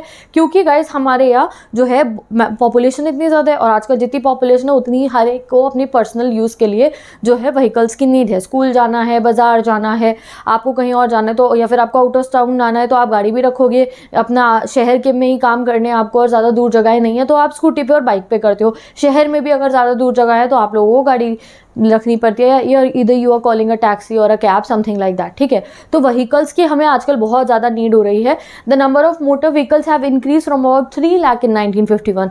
1951 में हमारे यहाँ 3 लाख व्हीकल्स थे, और आज के समय पे अगर देखो तो 30 करोड़ व्हीकल जो है हमने पता लगाए इन 2019। 2016 की अगर बात करें तो जो पर्सनल ट्रांसपोर्ट यानी कि जो एक इंसान का पर्सनल ट्रांसपोर्ट होता है, इसमें बेसिकली हमने 2 व्हील व्हीकल्स और गाड़ियों की बात करी। 2 व्हील वो स्कूटी और बाइक, और गाड़ी की बात करी है तो जो है गाइस 85% जो हमारी कंट्री के जो टोटल व्हीकल्स थे उनमें से 85% जो है वो क्या आ रहे थे, वो इन्हीं के आ रहे थे, पर्सनल व्हीकल्स के। तो ये 2016 का डेटा दे रखा है कि 100% जितना इंडिया का ट्रांसपोर्टेशन है उसमें से 85% ट्रांसपोर्टेशन कहाँ से आ रहा था, ये जो लोगों के पर्सनल व्हीकल्स हैं। And they all emit gases, ठीक है, पॉल्यूशन होता है, ये बात आपको यहाँ हाईलाइट करके बताई गई है। अब ये सबसे पहला रीज़न हो गया हमारे यहाँ पॉल्यूशन का। तो सिंपल आपको क्या याद रखना है, इंडिया का पॉल्यूशन होने का पहला रीज़न है व्हीकल्स, एंड इसमें सबसे मेजर कॉन्ट्रीब्यूटर कौन है, लोगों के पर्सनल व्हीकल्स जो हैं वो बहुत पॉल्यूट कर रहे हैं। दूसरा रीज़न क्या है, इंडिया एक 10 मोस्ट, आप कह सकते हो जो 10 मोस्ट इंडस्ट्रियलाइज नेशन आते हैं तो उनमें इंडिया एक मेंबर है उनका, यानी कि हमारी कंट्री में 10 में से एक हम भी हैं जिनके यहाँ इंडस्ट्रियलाइजेशन बहुत ज़ोरों शोरों से चल रहा है। तो भाई इंडस्ट्रीज़ होती हैं अगर, तो पॉल्यूशन तो लाजमी बात है, क्योंकि इंडस्ट्रीज़ अलग अलग तरीके की गैसेस एमिट करती हैं और वो हमारे एनवायरनमेंट को नुकसान पहुँचाती है। बट गाइज आपको पता है कि हमारे को अपनी कंट्री की इकोनॉमी को डेवलप करने के लिए, अपना ट्रांसपोर्ट सेक्शन डेवलप करने के लिए, पूरा ट्रांसपोर्ट सेक्टर को ये सब करना भी ज़रूरी है, ठीक है। We need vehicles, we need industries for our economic development. But हमारे को ध्यान ये रखना ज़रूरी है कि अगर हम अपना इकोनॉमिक डेवलपमेंट ही करते रहेंगे, एनवायरनमेंट का ध्यान नहीं रखेंगे, तो exactly what will happen, the pollution, ठीक है। बट अगर हम अच्छे तरीके से प्लानिंग करेंगे तो हमारा जो है पॉल्यूशन रोक सकता है। बट हमारी कंट्री में क्या हो रहा है, हमारी कंट्री में अनप्लान तरीके से अर्बनाइजेशन हो रही है, इंडस्ट्रीज़ भी कोई अपनी तरफ से स्टेप्स नहीं ले रही हैं, और इस वजह से हमारा पॉल्यूशन कंट्रोल नहीं हो रहा। तो मैंने आपको बहुत डिटेल में पूरी बातें बता दी हैं। अब एग्जाम में एयर पॉल्यूशन से रिलेटेड है, तुम तीनों पॉइंट अपने आपसे मेंशन कर दो। पहला व्हीकल की वजह से, दूसरा इंडस्ट्रीज़ की वजह से इतना ज़्यादा पॉल्यूशन हो रहा है इन द अर्बन एरियाज, ठीक है। अब हमारा जो एक पॉल्यूशन कंट्रोल का जो हमारा एक बोर्ड है, क्या नाम है उसका, central pollution control board. 1 marker question याद रखना, अगर आप एग्जाम में आ जाए CPCB की फुल फॉर्म लिखो। तो हमारा जो CPCB है उन्होंने 17 टाइप की 17 ऐसी इंडस्ट्रीज़ को कैटेगराइज करा है जो लार्ज, बहुत ज़्यादा आप कह सकते हो, और या फिर मीडियम स्केल में जो है पॉल्यूशन कर रही हैं, ठीक है। तो उन्होंने अपनी तरफ से कोशिश करी है कि उनको हम कैटेगराइज करेंगे, फिर उनको जो है चेक करेंगे कि वो अपनी जो है पॉल्यूशन को रोक लगे, ठीक है। तो यहाँ हमने देख लिया अपना एयर पॉल्यूशन। तो अब जितने भी पॉइंट्स आपने ऊपर पढ़े, आपने ऊपर पढ़ा लैंड डिग्रेडेशन हो रहा है, लॉस ऑफ वेजिटेशन हो रहा है, डिफॉरेस्टेशन है, सॉइल इरोजन है, फॉरेस्ट हमारे पास इतना अच्छा कवर नहीं है जितने की हमें नीड है, ठीक है हमारे पास, बट हमारी पॉपुलेशन बढ़ी, हमारी नीड बढ़ी है, उतना हमारे पास नहीं है, एयर पॉल्यूशन बहुत हो रहा है, what ever you have studied. तो ये सब चीज़ों को कंट्रोल करने के लिए बहुत सारे मेजर जो है हमारी मिनिस्ट्री ऑफ एनवायरनमेंट ने सेंटर और स्टेट लेवल पे पॉल्यूशन को कंट्रोल करने के लिए लिए हैं, ठीक है। और हमें समझना पड़ेगा कि हमें अगर पॉल्यूशन कंट्रोल करना है तो we have to go to the path of sustainable development. अगर हमें अपनी एनवायरनमेंट को भी बचाना है और आने वाली फ्यूचर जनरेशन को भी बचाना है तो हमें सस्टेनेबल डेवलपमेंट को फॉलो करना पड़ेगा। तो अब हम देखते हैं व्हाट इज सस्टेनेबल डेवलपमेंट। यही मैंने आपको बताया था, ये चैप्टर 3 पार्ट्स में डिवाइड है। पहले पार्ट में तो हमने एनवायरनमेंट के बारे में जाना, हम सभी ने, आप सभी ने क्या जाना, एनवायरनमेंट क्या है, एनवायरनमेंट क्या क्या फंक्शन परफॉर्म करता है और एनवायरनमेंट क्यों अपना फंक्शन अच्छे से परफॉर्म नहीं कर पा रहा। फर्स्ट पार्ट हमारा वहाँ कंप्लीट हो गया। तब सेकंड पार्ट में आपने इंडिया के बारे में पढ़ा, इंडिया के पास कितनी रिच रिसोर्सेज है, और वो रिसोर्सेज लैंड डिग्रेडेशन भी हो रहा है, सॉइल इरोजन भी हो रहा है, वाटर में भी कंटामिनेशन हो रहा है, एयर पॉल्यूशन भी हो रहा है। और हमने 2 को डिटेल में भी पढ़ लिया, लैंड को और एयर को हमने डिटेल में पढ़ लिया क्या है, ठीक है। अब अगर हमें इन सब चीज़ों को चेक करना है, अगर हमें पॉल्यूशन कंट्रोल करना है, अगर हमें एनवायरनमेंट को नुकसान नहीं पहुंचाना, और अगर हमें अपने इंडिया के रिसोर्सेज को सेव करना है गाइस, कि वो हमारे फ्यूचर जनरेशन के लिए भी बचे। ऐसा ना हो कि हम ही सारा फ्रेश वाटर कंज्यूम कर ले, कल को हमारे आगे वाली जनरेशन के पास हमारा फ्रेश वाटर ही ना हो। ऐसा ना हो हम अपने सारे फॉरेस्ट रिसोर्सेज खत्म कर दें, ठीक है, उनको डिप्लीट कर दें, अपने फॉरेस्ट्स को डिस्ट्रॉय कर दें, कि कल को जब हमारे बच्चों के बच्चे आगे वाली जनरेशन हो तो वो इंडिया का इतना ब्यूटीफुल फ्लोरा देख ही ना पाए। अगर ऐसा नहीं चाहते हम कि ऐसा ना हो कि हमारे आने वाले जो पीढ़ियाँ हैं वो सही से जो है अच्छी एयर भी ना ब्रीथ कर पाए, ठीक है। तो अगर हम ऐसा नहीं चाहते तो हमें क्या प्रैक्टिस करना चाहिए, सस्टेनेबल डेवलपमेंट। और यहाँ पे आपका चैप्टर का 3rd पार्ट शुरू हो जाता है, दैट इज सस्टेनेबल डेवलपमेंट। तो अब आपको पूरा सस्टेनेबल डेवलपमेंट की डेफिनेशन बताई जाएगी और वेरियस ऑर्गेनाइजेशंस ने क्या सस्टेनेबल डेवलपमेंट को डिफाइन करा है इन्वायरमेंटलिस्ट ने, वो हमें पढ़ना है। एग्जाम में ऐसा आ सकता है कि आप ब्रुटलैंड कमीशन ने क्या बताया था एनवायरमेंट, ये हमारे सस्टेनेबल डेवलपमेंट की डेफिनेशन वो बताओ, जो ये UNCED है उन्होंने क्या कहा था ये बताओ। तो मैं आपको सबका बता दूंगी, अलग तरीके से भी पूछी जा सकती है कि किसने कौन सी वाली डेफिनेशन बताई थी, किसकी, सस्टेनेबल डेवलपमेंट की। तो भैया सबकी बातें सुनने से पहले एक बार खुद आपस में हम सब जो है डिसाइड करते हैं और समझते हैं कि क्या होता है सस्टेनेबल डेवलपमेंट। सिंपल लैंग्वेज में अगर मैं आपको कहूँ तो देखो, डेवलपमेंट करना तो बहुत ज़रूरी है, ऐसा तो नहीं हम डेवलपमेंट नहीं करेंगे, नहीं, development is very important for our country also, for world also. Economic upliftment के लिए हमें डेवलपमेंट करना ज़रूरी है। बट अभी हमारी नीड क्या है इस समय की, जब हमारा इन्वायरमेंट भी इतना नुकसान हो रहा है, तो हमारे को क्या नीड है कि हम अपने इन्वायरमेंट को सस्टेनेबल वे में डेवलप करें। अब ये सस्टेनेबल वे में डेवलप कैसे होता है कि देखो, हम डेवलपमेंट कैसा लाएं, ये ऐसा डेवलपमेंट लाएं कि उससे इन्वायरमेंट को ज़्यादा नुकसान ना हो, ऐसी टेक्नोलॉजीज़ बनाएं जिससे इन्वायरमेंट को ज़्यादा नुकसान ना हो, ऐसे अलग अलग तरीके अपनाएं जिससे इन्वायरमेंट को ज़्यादा नुकसान ना हो हमारे डेवलपमेंटल प्रोसेस में, ठीक है। आगे अभी आप वो तरीके पढ़ोगे भी। दूसरी चीज़ हमें क्या करनी है, क्यों करना है सस्टेनेबल डेवलपमेंट, इन्वायरमेंट के लिए तो करना ही है, दूसरा अपने आने वाली पीढ़ियों के लिए, हमारे बच्चों के बच्चे, आने वाली पीढ़ियों के लिए भी हमें सस्टेनेबल डेवलपमेंट करने की ज़रूरत है। क्यों? क्योंकि देखो, हमने कैसी अर्थ अपने फोरफादर से, हमने अपने दादा परदादाओं से, दादी परदादियों से, सबसे कैसी अर्थ को इनहेरिट करा है, अच्छी अर्थ को इनहेरिट करा है ना। हमने अच्छे अच्छे फॉरेस्ट भी है, पानी भी है, एयर भी अच्छी है, ठीक है, हमने तो अच्छी चीज़ें उन लोगों से इनहेरिट कर ली। अब हम क्या कर रहे हैं, हम तो अपनी अर्थ को पूरा ख़राब कर रहे हैं। कल को हम अपने बच्चों के लिए ऐसी अर्थ छोड़ें जो रहने लायक ही ना हो, जहाँ अच्छा पानी ना हो, अच्छा हवा ना हो। तो इसीलिए हमारी ड्यूटी है कि एटलीस्ट जैसी अर्थ हमने इनहेरिट करी है अपने पेरेंट्स से, अपने फोरफादर से, अपने पूर्वजों से, वैसी अर्थ हम भी अपने आगे आने वाली जनरेशन को दें। जैसे हमें पेट्रोल मिल रहा है, हमें साफ़ पानी मिल रहा है, हम इंश्योर करें कि हम अपना डेवलपमेंट इस तरीके से करें कि ये ना हो कि उनकी भी सारा का सारी जो रिसोर्सेज है उन्हें हम आज कंज्यूम कर ले।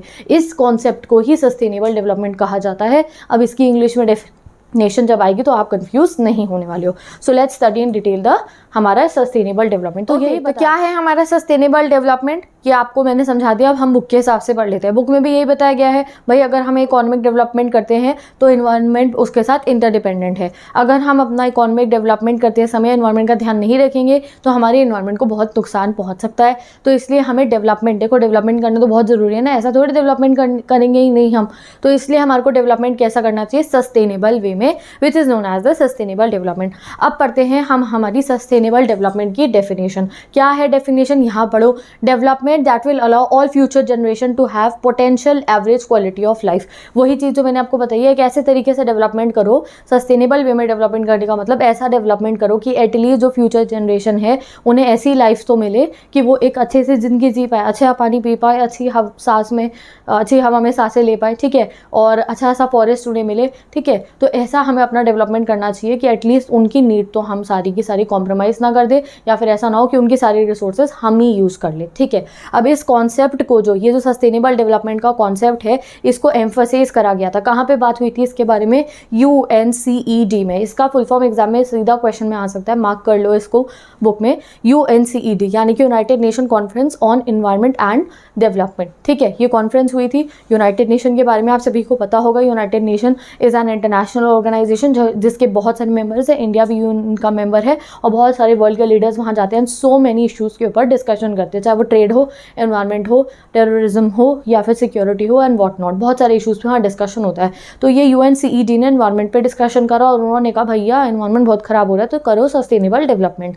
और उन्होंने एक तरीके से सस्टेनेबल डेवलपमेंट को डिफाइन भी करा था। तो उनका क्या तरीका था सस्टेनेबल डेवलपमेंट को डिफाइन करने का, वो यहाँ लिखा है, एग्जाम में आ सकता है, पढ़ते हैं इसको, ठीक है। तुम्हें तो पता है ना क्या है सस्टेनेबल सस्टेनेबल डेवलपमेंट अपने दिमाग में हिंदी में पता है, इनकी इंग्लिश वाली डेफिनेशन यहाँ देख लो।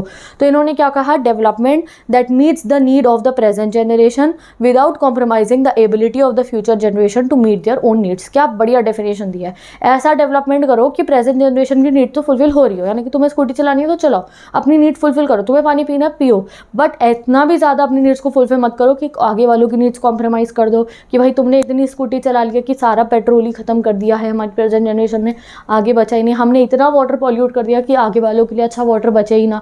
तो हमें ऐसा डेवलपमेंट नहीं करना है, हमें ऐसा डेवलपमेंट करना है कि हमारी नीड्स फुलफिल हो रही हो और ऐसा ना हो आगे वाली जनरेशन की नीड जो है वो कॉम्प्रोमाइज़ हो रही हो, ठीक है। एटलीस्ट ऐसा अर्थ तो उनको छोड़े जो हमारे फोरफादर से हमने ऑप्ट करा है। ये हुआ हमारा सस्टेनेबल डेवलपमेंट जो UNCED ने दिया था। अब अगर आप ये डेफिनेशन देखोगे तो उसमें कैच फ्रेजेस कौन से, यानी कि कौन सी चीज़ें जिस पर आपकी सबसे ज़्यादा नज़र पड़ रही है। पहला कॉन्सेप्ट है नीड का, ठीक है, नीड दोनों में ही आ रहा है, हमारी जनरेशन के लिए भी आगे वाली जनरेशन के लिए भी नीड है। दूसरा है फ्यूचर जनरेशन। अब ये नीड जब इन्होंने कह दिया कि भैया नीड फुलफिल होनी चाहिए, तो इसके ऊपर भी काफ़ी सारी बातें हुई हैं कि नीड, आपने कहा सस्टेनेबल डेवलपमेंट में नीड फुलफिल हो, नीड से क्या मतलब है, नीड से क्या मतलब है, प्रेजेंट जनरेशन अपनी नीड फुलफिल कर रही हो। यहाँ नीड से मतलब है कि बेसिक नेसेसिटी जो है लाइफ की वो सब कंज्यूम कर रहे हो, एक अच्छा इन्वायरमेंट में सांस ले रहे हो, अच्छा वाटर कंज्यूम कर रहे हो, अच्छी सैनिटेशन फैसिलिटी सबको मिल रही हो, ये नीड से इनका मतलब है। अब यहाँ नीड पे हम फोकस क्यों करें, क्योंकि गाइस हम इकोनॉमिक्स पढ़ने हैं ना, तो थोड़ा सा हम यहाँ इकोनॉमिक पॉइंट ऑफ व्यू भी पढ़ने वाले हैं, ठीक है। वैसे यूजुअली आपने कभी सस्टेनेबल डेवलपमेंट की डेफिनेशन पढ़ी होगी तो सीधा बस यही बता दिया जाता है सस्टेनेबल डेवलपमेंट मतलब अपनी नीड्स को फुलफिल करो और फ्यूचर वालों की भी ऐसा मत करो, कॉम्प्रोमाइज़ कर दो, आप उनके लिए भी जो है अच्छा सा अर्थ छोड़ दो, ठीक है।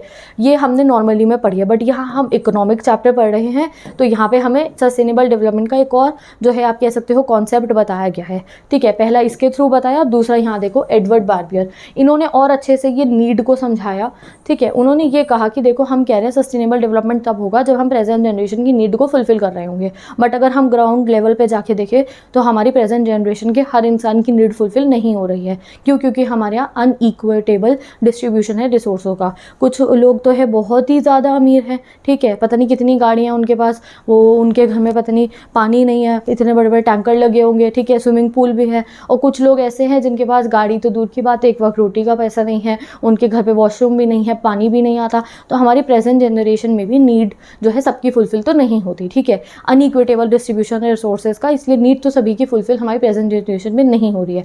तो इसलिए जो है एडवर्ड बार्बियर ने भी और इस रिपोर्ट ने भी ये कहा कि अगर हम कह रहे हैं कि सस्टेनेबल में डेवलप करना है तो इस चीज़ पे भी ध्यान रखो कि प्रेजेंट जनरेशन में सभी की नीड फुलफिल हो रही हो, अमीरी गरीबी का फ़र्क ख़त्म हो और पॉवर्टी जो है पुअर पीपल की हेल्प करने के लिए, पॉवर्टी एलिवेशन के लिए हमें हर एक गवर्नमेंट को, सिर्फ इंडिया को नहीं, हर कंट्री की गवर्नमेंट को अपनी तरफ से स्टेप्स लेने चाहिए।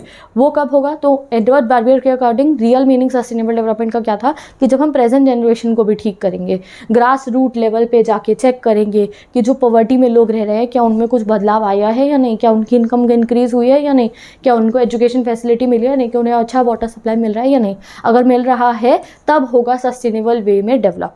तो ये एडवर्ड बार्बियर ने एक और पॉइंट ऑफ व्यू हमें सस्टेनेबल डेवलपमेंट का दिया कि बस फ्यूचर की ही मत सोचो, एनवायरनमेंट की भी बात मत सोचो, ये भी तो सोचो कि जब हम नीड की बात कर रहे हैं वो तो हमने देखना ही है, वो तो सबसे मेन कॉन्सेप्ट है कि आप फ्यूचर जनरेशन को सेव करो, उनके रिसोर्सेज को, एनवायरनमेंट को नुकसान मत हो, वो तो है, बट साथ ही के साथ जब नीड कह रहे हो तो बस कहने की बात नहीं है। जो हमारी प्रेजेंट जनरेशन में जो गरीबी इतनी ज़्यादा हो रखी है, पॉवर्टी इतनी ज़्यादा हो रखी है, उसमें उन लोगों की नीड्स फुलफिल नहीं हो रही है, तो वो करने के लिए भी हमें अपनी तरफ से स्टेप्स लेने चाहिए। तो उन्होंने काफ़ी एक अच्छा कॉन्सेप्ट हमें सस्टेनेबल डेवलपमेंट का दिया था, ठीक है। तो अब आगे बढ़ते हैं। अब हमें नेक्स्ट एक और जो है रिपोर्ट बता रखी है ब्रुटलैंड कमीशन। ये ब्रुटलैंड कमीशन एक बहुत फेमस कमीशन है। इन्होंने सस्टेनेबल डेवलपमेंट के कौन से आइडिया को सपोर्ट करा था? गाइस इन्होंने तो एनवायरनमेंट वाले आइडिया को ही सपोर्ट करा। तो एग्जाम में आ सकता है कि किसने कौन से वाले आइडिया पे एम्फेसिस करा था। तो ब्रुटलैंड कमीशन ने तो उसी वाले आइडिया पे एम्फेसिस करा था, एनवायरनमेंट वाले, फ्यूचर जनरेशन वाले, इनका तो यही कहना था। जैसे कि UNCED का था कि भैया इतनी एनवायरनमेंट जो है हमें इस तरीके से यूज़ करनी चाहिए कि जो हमारी फ्यूचर जनरेशन है उनकी नीड कॉम्प्रोमाइज़ ना हो। एटलीस्ट ऐसा अर्थ तो हम दे जैसा अर्थ हमें हमारे फोर फादर्स से मिला। एटलीस्ट उतना ग्रीन, उतना ब्यूटीफुल अर्थ, उतना अच्छा पानी, उतनी अच्छा हवा तो हम उन्हें दे जितनी हमने इनहेरिट करी है। हमें एक अच्छा अर्थ अपनी फ्यूचर जनरेशन को देना चाहिए। ब्रुटलैंड कमीशन ने तो एनवायरमेंटलिस्ट वाले पॉइंट ऑफ व्यू को ही जो है सपोर्ट करा था। तो यहाँ पे हमारा सस्टेनेबल डेवलपमेंट कॉन्सेप्ट पूरा कंप्लीट हो गया है। क्या है सस्टेनेबल डेवलपमेंट? डेफिनेशन समझ में आ गई। 3-4 टाइप से हमने सस्टेनेबल डेवलपमेंट के कॉन्सेप्ट को समझ लिया है, ठीक है। अब क्या कर सकते हैं हम अपने सस्टेनेबल वे में डेवलप करने के लिए। अब पूरा चैप्टर में हम यही पढ़ते रहेंगे क्या क्या हम तरीके अपना सकते हैं सस्टेनेबल वे में अपनी इकोनॉमी को और कह सकते हो आप पूरे के पूरे वर्ल्ड को डेवलप करने के लिए। पहला, अगर हम चाहते हैं सस्टेनेबल वे में डेवलप करें तो हमें कंजर्वेशन करना चाहिए नेचुरल रिसोर्सेज का, यानी कि उन्हें ओवर यूज़ ना करो, simple. Next, preservation of the regenerative capacity of the world. Regenerative capacity मतलब जैसे पानी है रीजनरेट हो सकता है, अगर ओवर यूज़ नहीं करेंगे तो रीजनरेट होगा और सबके लिए पूरा पड़ जाएगा। तो इसलिए जो रीजनरेटिव कैपेसिटी है अर्थ की, उस लेवल का हमें कंजम्पशन करना चाहिए, उससे ज़्यादा नहीं करना चाहिए। Next, avoiding the imposition of added cost और risk on the future generation. इसका मतलब ये है सिंपल गाइस कि अगर हम ओवर यूज़ नहीं करेंगे तो ऐसा नहीं होगा कि हम फ्यूचर जनरेशन के जो रिसोर्सेज हैं उनको यूटिलाइज़ करें। अगर यूज़ हमारा इन लिमिट होगा तो कोई दिक्कत की बात नहीं होगी। तो ये 3 पॉइंट्स बता रखे हैं। अब आगे ये जो पॉइंट्स है ये दिए हैं बहुत ही लीडिंग एनवायरमेंटलिस्ट ने, जिनका नाम है हरमन डेली, ठीक है। तो ये हरमन जी की पॉइंट्स पढ़ेंगे हम कि इन्होंने क्या बताया कैसे सस्टेनेबल डेवलपमेंट हो सकता है। इनका तो एग्जाम में डायरेक्ट क्वेश्चन आ सकता है क्योंकि ये हाईलाइट करके बताया गया है दैट उन्होंने ये फॉलोइंग वेज बताए हैं जिससे सस्टेनेबल डेवलपमेंट हो सकता है। तो अब आप लोगों का ये 4-5 मार्क्स में क्वेश्चन आ सकता है कि उनका बताओ उन्होंने क्या बताया था। इन्होंने टोटल 5 चीज़ें बताई थी, उसमें से पहली चीज़ थी लिमिटिंग द ह्यूमन पॉपुलेशन। इन्होंने क्या कहा है कि भैया अगर ये सब चीज़ें करनी है, आपको बचाना है अर्थ को, तो सबसे पहले तो पॉपुलेशन को कंट्रोल कर लो, ठीक है। पॉपुलेशन कैसी है, प्लिमजल लाइन जैसी। अब ये प्लिमजल लाइन क्या होती है, ये शिप में होती है, ठीक है। शिप में प्लिमजल लाइन होती है कि कितनी गहराई तक हम शिप को डुबा सकते हैं, ठीक है। अगर उससे ज़्यादा अगर हमने उसको जो है इमर्स कर दिया है तो वो तो डूब ही जाएगा, ठीक है। तो प्लिमजल लाइन ये बताती है कि इतनी गहराई तक हम शिप को जो है डुबा सकते हैं, डन। तो इसीलिए जो है हमारा ये जो पॉपुलेशन होती है इसको भी एक ये प्लिमजल लाइन की तरह ही है। अगर पॉपुलेशन भी बहुत ज़्यादा हमारी बढ़ जाएगी, प्लिमजल लाइन से भी ज़्यादा चल जाएगी सपोज करो, तो हमारा भी इकोनॉमिक क्राइसिस, एनवायरमेंटल क्राइसिस सब हो जाएंगे। तो इसलिए हमारे को क्या करना चाहिए, हमें अपनी पॉपुलेशन को कंट्रोल करना चाहिए अगर हमें सस्टेनेबल डेवलपमेंट करना है तो। नेक्स्ट उन्होंने क्या बताया, पहला क्या बताया हमारे को हरमन जी ने हमें कहा कि अगर हमें सस्टेनेबल डेवलपमेंट करना है तो हमें क्या करना चाहिए, हमें पॉपुलेशन को लिमिट करना चाहिए। दूसरा उन्होंने क्या सुझाव दिया कि भाई टेक्नोलॉजिकल प्रोग्रेस जो हो रही है वो इनपुट एफिशिएंट होनी चाहिए, इनपुट कंज्यूमिंग नहीं। ऐसा ना हो कि हम जो टेक्नोलॉजी नई नई बना रहे हैं उससे हमारी जो प्रेजेंट रिसोर्सेज है उन्हें हम सारा यूज़ कर ले, नहीं, उन्हें एफिशिएंटली यूज़ करें, ऐसा ना हो कि उनका ओवर यूज़ हो। Next, renewable resources should be extract on a sustainable basis. ये सबसे इंपॉर्टेंट चीज़ जो उन्होंने कही कि जो रेन्यूएबल रिसोर्सेज हैं जैसे कि हो गया हमारा वाटर, इसको अगर हम एक्सट्रैक्ट कर रहे हैं या इसको जो हम यूज़ कर रहे हैं उसे रीजनरेशन बेसिस पे करना चाहिए, यानी कि पानी को इतना टाइम दे देना चाहिए हमें कि वो जो है रीजनरेट हो जाए। अगर हम ओवर यूज़ वाटर का नहीं करेंगे ना तो ऐसी दिक्कत नहीं आएगी हमारे को कि अर्थ पे पानी की कमी हो रही है, फ्रेश वाटर की कमी नहीं आएगी अगर हम ओवर यूज़ नहीं करेंगे तो। क्योंकि अर्थ में अपने ये फंक्शन है, अर्थ पानी को रीजनरेट करता रहता है, वो तो हमारी गलती है हम इतना ओवर यूज़ करने की, वो रीजनरेट वाला भी हमारे को कम पड़ रहा है। तो इसलिए हमारे को जितनी भी रेन्यूएबल रिसोर्सेज है, पानी रेन्यूएबल रिसोर्स है गाइस, फॉरेस्ट, पेड़ पौधे, ये सब रेन्यूएबल रिसोर्सेज है, तो हमें उन्हें इस बेसिस पे एक्सट्रैक्ट करना चाहिए कि एटलीस्ट उन्हें रीजनरेट होने का टाइम मिल जाए। अगर हम ओवर यूज़ कम करेंगे तो रीजनरेट होने का टाइम मिल जाएगा। ओवर यूज़ कब कम होगा, जब हम पॉपुलेशन को कंट्रोल करेंगे तब होगा हमारा ओवर यूज़। ऐसी टेक्नोलॉजी यूज़ करेंगे जो रिसोर्सेज को एफिशिएंटली यूज़ करे, ऐसा ना बहुत ज़्यादा रिसोर्सेज यूज़ करें, ठीक है। तो ये सब पॉइंट्स आपस में इंटरलिंक्ड होते हैं, ठीक है। आगे क्या बताया हमें हरमन जी ने, उन्होंने हमें ये बताया कि जो नॉन रेन्यूएबल रिसोर्सेज है उनको भी हमें ज़्यादा जो है एक्सीड रेट पे एक्सट्रैक्ट नहीं करना चाहिए, और जितनी भी ये पॉल्यूशन हो रही है, ठीक है, इतना जो पॉल्यूशन एमिशन हो रहा है उसको भी हमें कंट्रोल करना चाहिए, तो हम सस्टेनेबल वे में डेवलप कर पाएंगे। याद रखने हैं जो हरमन डेली ने गोल्स बताए थे या आप कह सकते हो उन्होंने स्ट्रैटेजी बताई थी सस्टेनेबल डेवलपमेंट के लिए। अब लास्ट थिंग जो आपको 1 मार्कर के लिए याद रखने वो है 2015 में यूएन ने 17 सस्टेनेबल डेवलपमेंट गोल्स निकाले थे, ठीक है। वो क्या है आपकी बुक में नहीं बता रखे हैं, ये एनसीईआरटी में कहा है कि आप कभी स्टडी करना उनकी, ठीक है। तो जो है ये कितने गोल्स थे, ये 17 सस्टेनेबल डेवलपमेंट गोल जो थे इनको 2015 में जो है बताया गया था और 2030 तक कहा था कि इनको जो है हमें अचीव कर लेना है। तो बस आप ये याद रखना। यहाँ पे गाइस हमारा सस्टेनेबल डेवलपमेंट का जो ये टॉपिक है वो कंप्लीट हो गया। क्या क्या पढ़ा हमने इसमें, सबसे पहले हमने पढ़ा सस्टेनेबल डेवलपमेंट की डेफिनेशन आखिर में क्या है, ठीक है। सस्टेनेबल डेवलपमेंट वही है कि हम अपनी नीड को फुलफिल करें, साथ के साथ फ्यूचर जनरेशन की नीड को कॉम्प्रोमाइज़ ना करें। फिर उसमें हमने नीड का कॉन्सेप्ट भी पढ़ा कि नीड मतलब तो भैया प्रेजेंट जनरेशन में ऐसा ना हो कि पॉवर्टी में बहुत लोग ले रहे हो, तो हमें पॉवर्टी भी एलिवेशन करना चाहिए, ठीक है। नेक्स्ट हमने कुछ सोर्सेज पढ़ी जिसके थ्रू हम जो है सस्टेनेबल वे में डेवलप कर सकते हैं। पहले ये 3 पढ़ी थी हमने, नेचुरल एसेट को कंजर्व करना, प्रिजर्व करना, और जो है ओवर यूज़ ना करना। और फिर बेसिकली हमने ये हरमन डेली जो एक बहुत ही लीडिंग इन्वायरमेंटलिस्ट है उनके मेजर्स पढ़े थे। अब इनके मेजर्स पे एग्जाम में क्वेश्चन आ सकता है क्योंकि एनसीईआरटी में हाईलाइट है, लिखा है कि ये एक लीडिंग इन्वायरमेंटलिस्ट है, तो हो सकता है इन्हीं के डायरेक्ट पूछ लिया जाए कि इनके सस्टेनेबल मेजर्स बताओ। तो इन्होंने कौन कौन से बताए थे? पॉपुलेशन लिमिट करना, टेक्नोलॉजी अच्छे से यूज़ करना, रिसोर्सेज को अच्छे से यूज़ करना, रिन्यूएबल रिसोर्सेज को बचाओ, नॉन रिन्यूएबल को बचाओ, पॉल्यूशन कंट्रोल करो। सिंपल। अब नेक्स्ट 17 सस्टेनेबल डेवलपमेंट गोल्स हमने पढ़ लिए।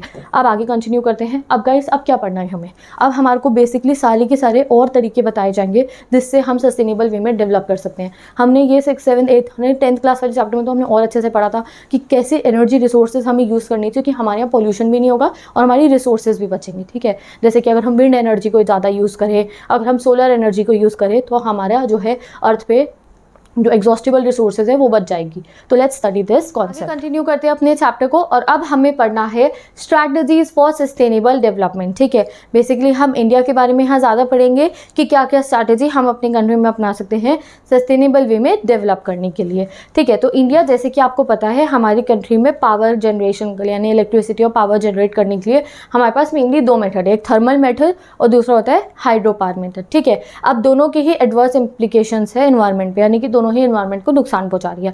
भाई ये कैसे नुकसान पहुंचाते हैं पहले ये देखते हैं। अब मैं यहाँ पे आपको क्वेश्चन आंसर्स भी मार्क करवा देती हूँ। एग्जाम में ऐसा आ सकता है कि बताओ कि थर्मल पावर प्लांट जो है कैसे हमारी जो है एनवायरनमेंट को नुकसान पहुंचा रहा है। तो थर्मल पावर प्लांट क्या करता है, ह्यूज क्वांटिटीज़ में कार्बन डाइऑक्साइड जो है एमिट करता है, जो एक ग्रीन हाउस इफेक्ट जो है वो करती है। ठीक है, तो ये हमारे एनवायरनमेंट को नुकसान पहुंचाती है। ये फ्लाई ऐश भी प्रोड्यूस करता है, राख प्रोड्यूस करता है ये, और इसको भी अगर प्रॉपर्ली यूज़ ना करा जाए तो पॉल्यूशन हो जाएगा। राख जब हवा में फैल जाएगी, पानी में गिर जाएगी तो हर जगह पे पॉल्यूशन होगा। ठीक है, तो इसके लिए इस तरीके से हमारा थर्मल पावर प्लांट जो है, जो हमारे यहाँ इलेक्ट्रिसिटी आज के समय पे जनरेट करते हैं ना, जो कोल से टरबाइन रन करता है और फिर इलेक्ट्रिसिटी जनरेट होती है, वो तो बहुत पॉल्यूट कर ही रहे हैं हमारी इन्वायरमेंट को। अब यहाँ हाइड्रो इलेक्ट्रिक प्लांट्स, अब जो हाइड्रो इलेक्ट्रिक प्लांट्स है गाइस वो भी जो है कहीं ना कहीं हमारे इन्वायरमेंट को नुकसान पहुंचा रहे हैं। अब आपको ये नहीं समझ में आ रहा होगा कि भाई हाइड्रो इलेक्ट्रिसिटी कैसे इन्वायरमेंट को नुकसान पहुंचा रही है, तो यहाँ बता रखा है इनंडेट फॉरेस्ट। अब इनंडेट मतलब क्या होता है, यानी कि किसी एक एरिया को पानी से भर देना। ठीक है, तो ये जब हम ये वाले हाइड्रो इलेक्ट्रिसिटी प्लांट बनाते हैं तो कई बार फॉरेस्ट पानी से भर जाते हैं और ये इंटरफेयर करते हैं natural flow of water in catchment area. अब कैचमेंट एरिया क्या होता है, जो रिवर के पास में जहाँ पे बारिश का पानी गिरता है और फिर वहाँ से वो रिवर्स में चला जाता है, जो कैचमेंट एरिया होता है वहाँ पे भी ये प्रॉब्लम क्रिएट्स करते हैं। ठीक है, साथ ही के साथ में ये फॉरेस्ट को भी भर देते हैं पानी से। तो हाइड्रो इलेक्ट्रिक प्रोजेक्ट्स की भी अपनी ही कुछ नुकसान भी है इन्वायरमेंट को। तो इनकी जगह पे हमें क्या यूज़ करना चाहिए भाई, जब हम कह रहे हैं थर्मल हाइड्रो दोनों ही इन्वायरमेंट को नुकसान पहुंचा रहे हैं, तो इनकी जगह पे हमें विंड पावर, सोलर एनर्जी, ये काफ़ी अच्छी सोर्सेज हैं हमारी कंट्री में। अगर हम इन्हें यूज़ करेंगे तो एनवायरमेंट को नुकसान नहीं पहुंचेगा। रिसेंट ईयर में हमने ये कोशिश भी करी है, जो हमारा राजस्थान का एरिया ना, वहाँ बहुत तेज़ हवा चलती है और वहाँ जो है धूप भी बहुत तेज़ निकलती है, तो वहाँ पर हम ये वाली एनर्जी को यूज़ कर सकते हैं। गुजरात में भी इन एनर्जी को डेवलप किया जा रहा है। ठीक है, तो चलो अब आगे बढ़ते हैं गाइस। अब हम रूरल एरियाज़ पे गए हैं। पहले आपने हाइड्रो इलेक्ट्रिसिटी पढ़ लिया और थर्मल वाला पढ़ा कि भाई उनका एनवायरमेंट नुकसान पहुंच रहा है, उनकी जगह सोलर और विंड एनर्जी को आप बढ़ावा दो तो ये नुकसान नहीं होगा। अब पढ़ते हैं हम अपना रूरल एरियाज़ में। तो रूरल एरियाज़ में क्या हो रहा है, रूरल जनरली हाउस होल्ड में, यानी कि गाँव में जो घर होते हैं वहाँ पे लोग किस पे डिपेंडेंट होते हैं, तो पेड़ का लकड़ियाँ काटते हैं या डंग केक, जो यानी कि जो वो डंग होता है ना एनिमल्स का, उसका केक बना के या फिर किसी और तरीके का बायोमास फ्यूल पे डिपेंड करते हैं अपने आग जलाने के लिए। ठीक है, अब ये प्रैक्टिस के काफ़ी सारे एडवर्स इम्प्लीकेशन है। पहला डिफॉरेस्टेशन हो रहा है अगर वो लकड़ियाँ काट रहे हैं आग जलाने के लिए। दूसरा जो हो रहा है, अगर डिफॉरेस्टेशन होगा, reduction of green cover, forest कम हो रहा है हमारा। वेस्टेज ऑफ कैटल डंग, अगर इस तरीके से कैटल डंग को बस जो है जला लिया जाए तो उससे उसका भी वेस्टेज है, क्योंकि कैटल डंग के और भी बहुत यूज़फुल तरीके होते हैं। ठीक है, अगर वो जो कैटल का डंग होता है हम उसको मेन्योर भी बना सकते हैं, उससे हम बायोगैस भी बना सकते हैं, तो उसके और भी बहुत यूजेस है। और कैटल डंग जब बर्न होगा तो उससे एयर पॉल्यूशन तो होना ही है। तो इसलिए हमारे को क्या करना चाहिए भाई, बट अब फिर क्या करें गाँव के लोग, अगर उनको जो है लकड़ी काटने को मना करे, काउ डंग यूज़ करने को मना करे, तो क्या करें वो अपने घर में आग जलाने के लिए, रोटी के लिए जब उन्हें चूल्हा जलाना है तो वो क्या स्ट्रैटेजी करें। तो बेसिकली उन्हें क्या करना चाहिए, हमारी सरकार को उन्हें LPG प्रोवाइड करना चाहिए, that is liquefied petroleum gas. अब LPG आपको पता है सिलेंडर के रेट तो दिन पर दिन महंगे होते जा रहे हैं, कैसे जो है वो लोग जिन पे इतनी जो है इनकम नहीं है वो कैसे अफोर्ड करें उनको। तो इसलिए जो है हमारी सरकार को सब्सिडीज़ देनी चाहिए कि भाई एनवायरनमेंट को तो हमें बचाना है ना। तो हमारे को जो है रूरल एरियाज़ में भी, और जो लोग जो अफोर्ड नहीं कर सकते एलपीजी, तो हम लोगों को क्या एलपीजी पे सब्सिडीज़ देनी चाहिए, सो दैट अगर हम एलपीजी पे सब्सिडी देंगे, एलपीजी एक क्लीन फ्यूल है, ठीक है, एलपीजी जब आप बंद करते हो तो उससे एनवायरनमेंट को इतना नुकसान नहीं पहुंचेगा और जो है हमारा सस्टेनेबल वे में डेवलपमेंट होगा। एलपीजी प्रोवाइड करेंगे, एक फ़ायदा तो हमें हो गया कि एनवायरनमेंट को नुकसान नहीं पहुंचेगा। दूसरा फ़ायदा क्या हुआ, जब जिन लोगों को एलपीजी मिल गई फिर वो पेड़ थोड़ी काटेंगे लकड़ी आग जलाने के लिए। तीसरी चीज़ क्या होगी, जो काऊ डंग बच जाएगा, ठीक है, जो काऊ डंग हो गया, जितना भी कैटल का जो है वेस्ट होगा जो बच जाएगा, उसका बहुत यूज़ हो सकता है। कहाँ पे, गोबर गैस, उसको हम गोबर गैस प्लांट में भी यूज़ कर सकते हैं। गोबर गैस प्लांट में यूज़ करने के बाद क्या होगा, हमें उससे स्लरी बन जाएगी। आप देख सकते हो यहाँ गोबर गैस प्लांट से स्लरी बनती है और इस स्लरी को क्या कर दिया जाता है, ये फर्टिलाइजर की तरह यूज हो जाता है क्रॉप्स में। ये एक बहुत अच्छा सॉइल कंडीशनर होता है। तो अगर गाइस हम क्या करेंगे, अगर हम एलपीजी प्रोवाइड करें रूरल एरियाज में, तो वो जो गोबर गैस प्लांट से हम अच्छे तरीके से इन चीज़ों को यूटिलाइज कर सकते हैं। देखो इससे हम फर्टिलाइजर और सॉइल कंडीशनर भी बना सकते हैं। तो फर्टिलाइजर अगर हम बना लेंगे खुद से नेचुरल वे में, तो वो वाले फर्टिलाइजर होते हैं ना जो एनवायरनमेंट को नुकसान पहुंचाते हैं, वो भी एनवायरनमेंट को नुकसान नहीं पहुंचाएंगे। तो दूसरी स्ट्रैटेजी आपने क्या पढ़ी, एलपीजी लाओ, ये वाला जो सिस्टम है फ्यूल वुड को लकड़ी काटने वाला, इसको हमें हटा देना चाहिए। पहला हमने क्या पढ़ा था, जियोथर्मल हाइड्रो पावर तो है ही, विंड और सोलर एनर्जी भी हमें लेकर आनी चाहिए।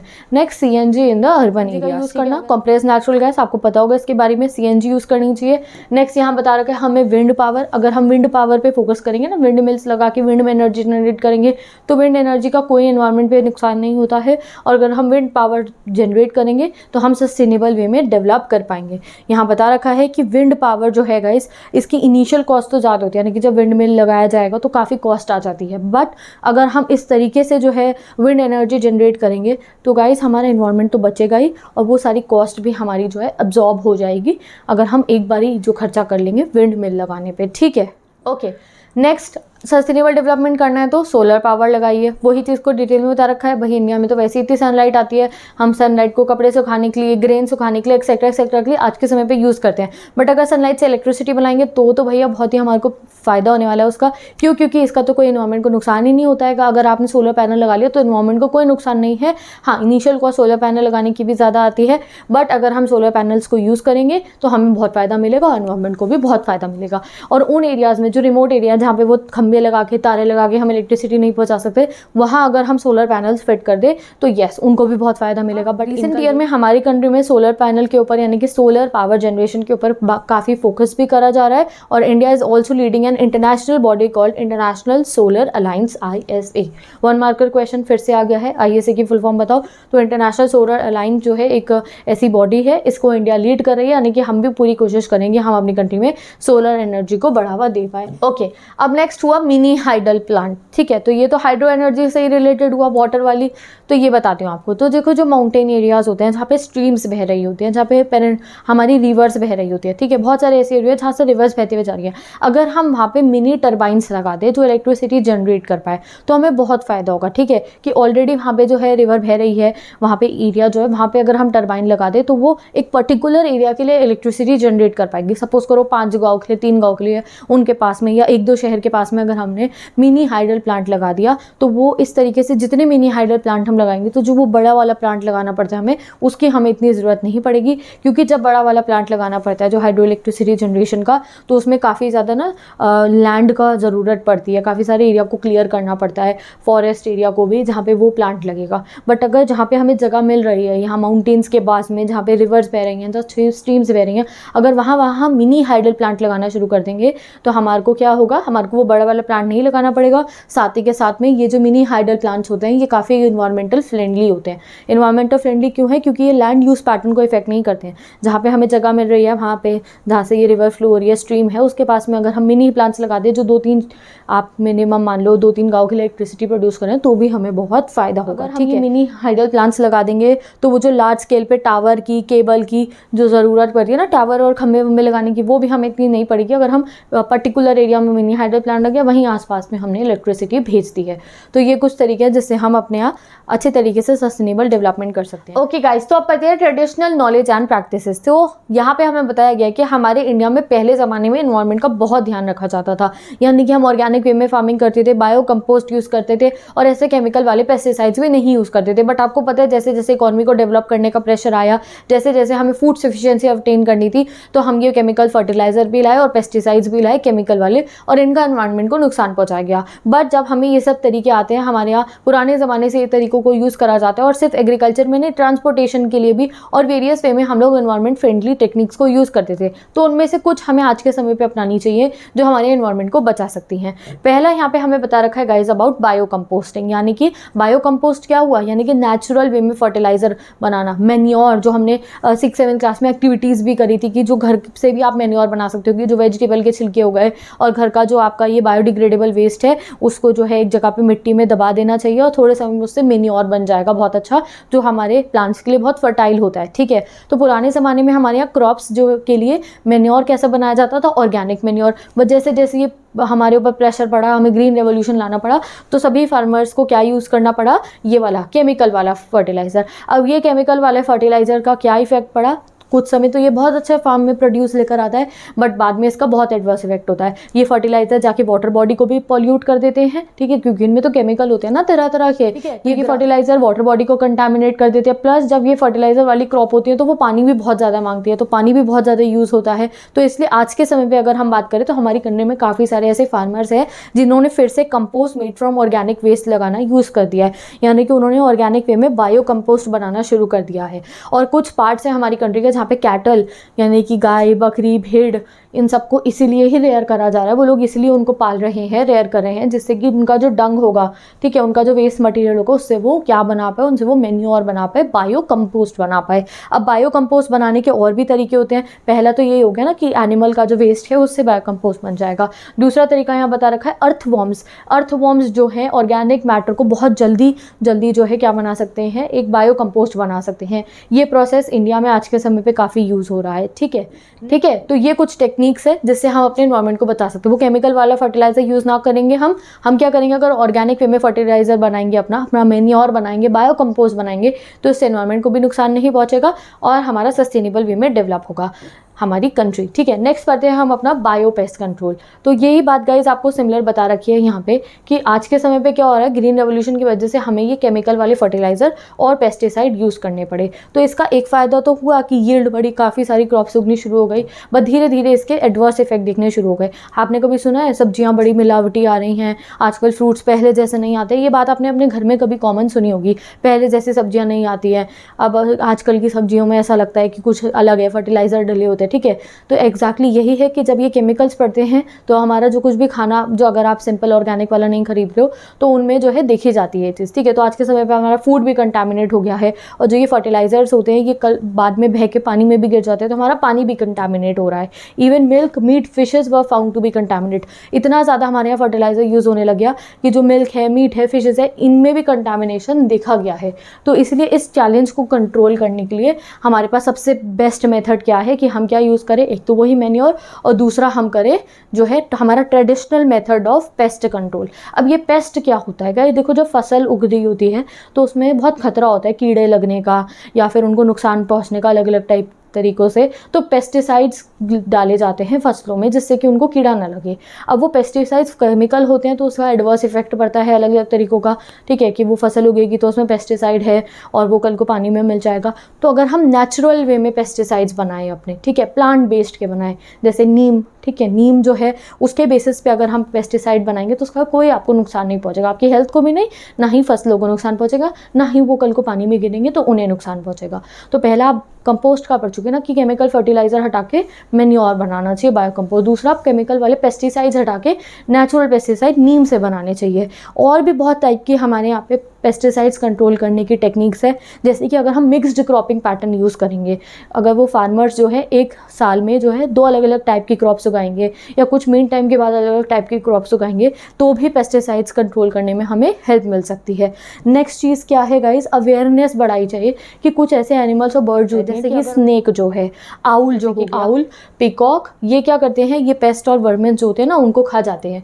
तो इसलिए अगर अलाउ कर देंगे जो एग्रीकल्चर एरिया उसके आसपास में वो घूमें, ठीक है, तो इससे क्या होगा, जो वो पेस्ट हैं वो वहाँ नहीं आएंगे और हमारी फसलें बच जाएगी।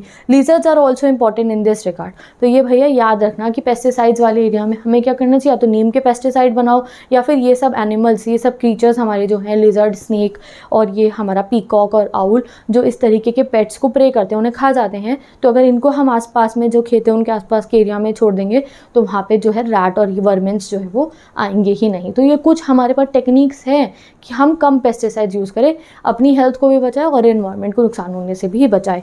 तो गाइज़ यहाँ पे हमारा ये चैप्टर कंप्लीट हो गया है। अब देखो यहाँ पे आपने क्या पढ़ा कि भाई ये सस्टेनेबल डेवलपमेंट, हाँ चैप्टर में तो हमने पढ़ लिया, लोग सुनते भी हैं इसका, बट नहीं, आज के समय पे हमें अपनी थिंकिंग में ये चीज़ बैठाने की ज़रूरत है कि हमें सस्टेनेबल वे में डेवलप करना है।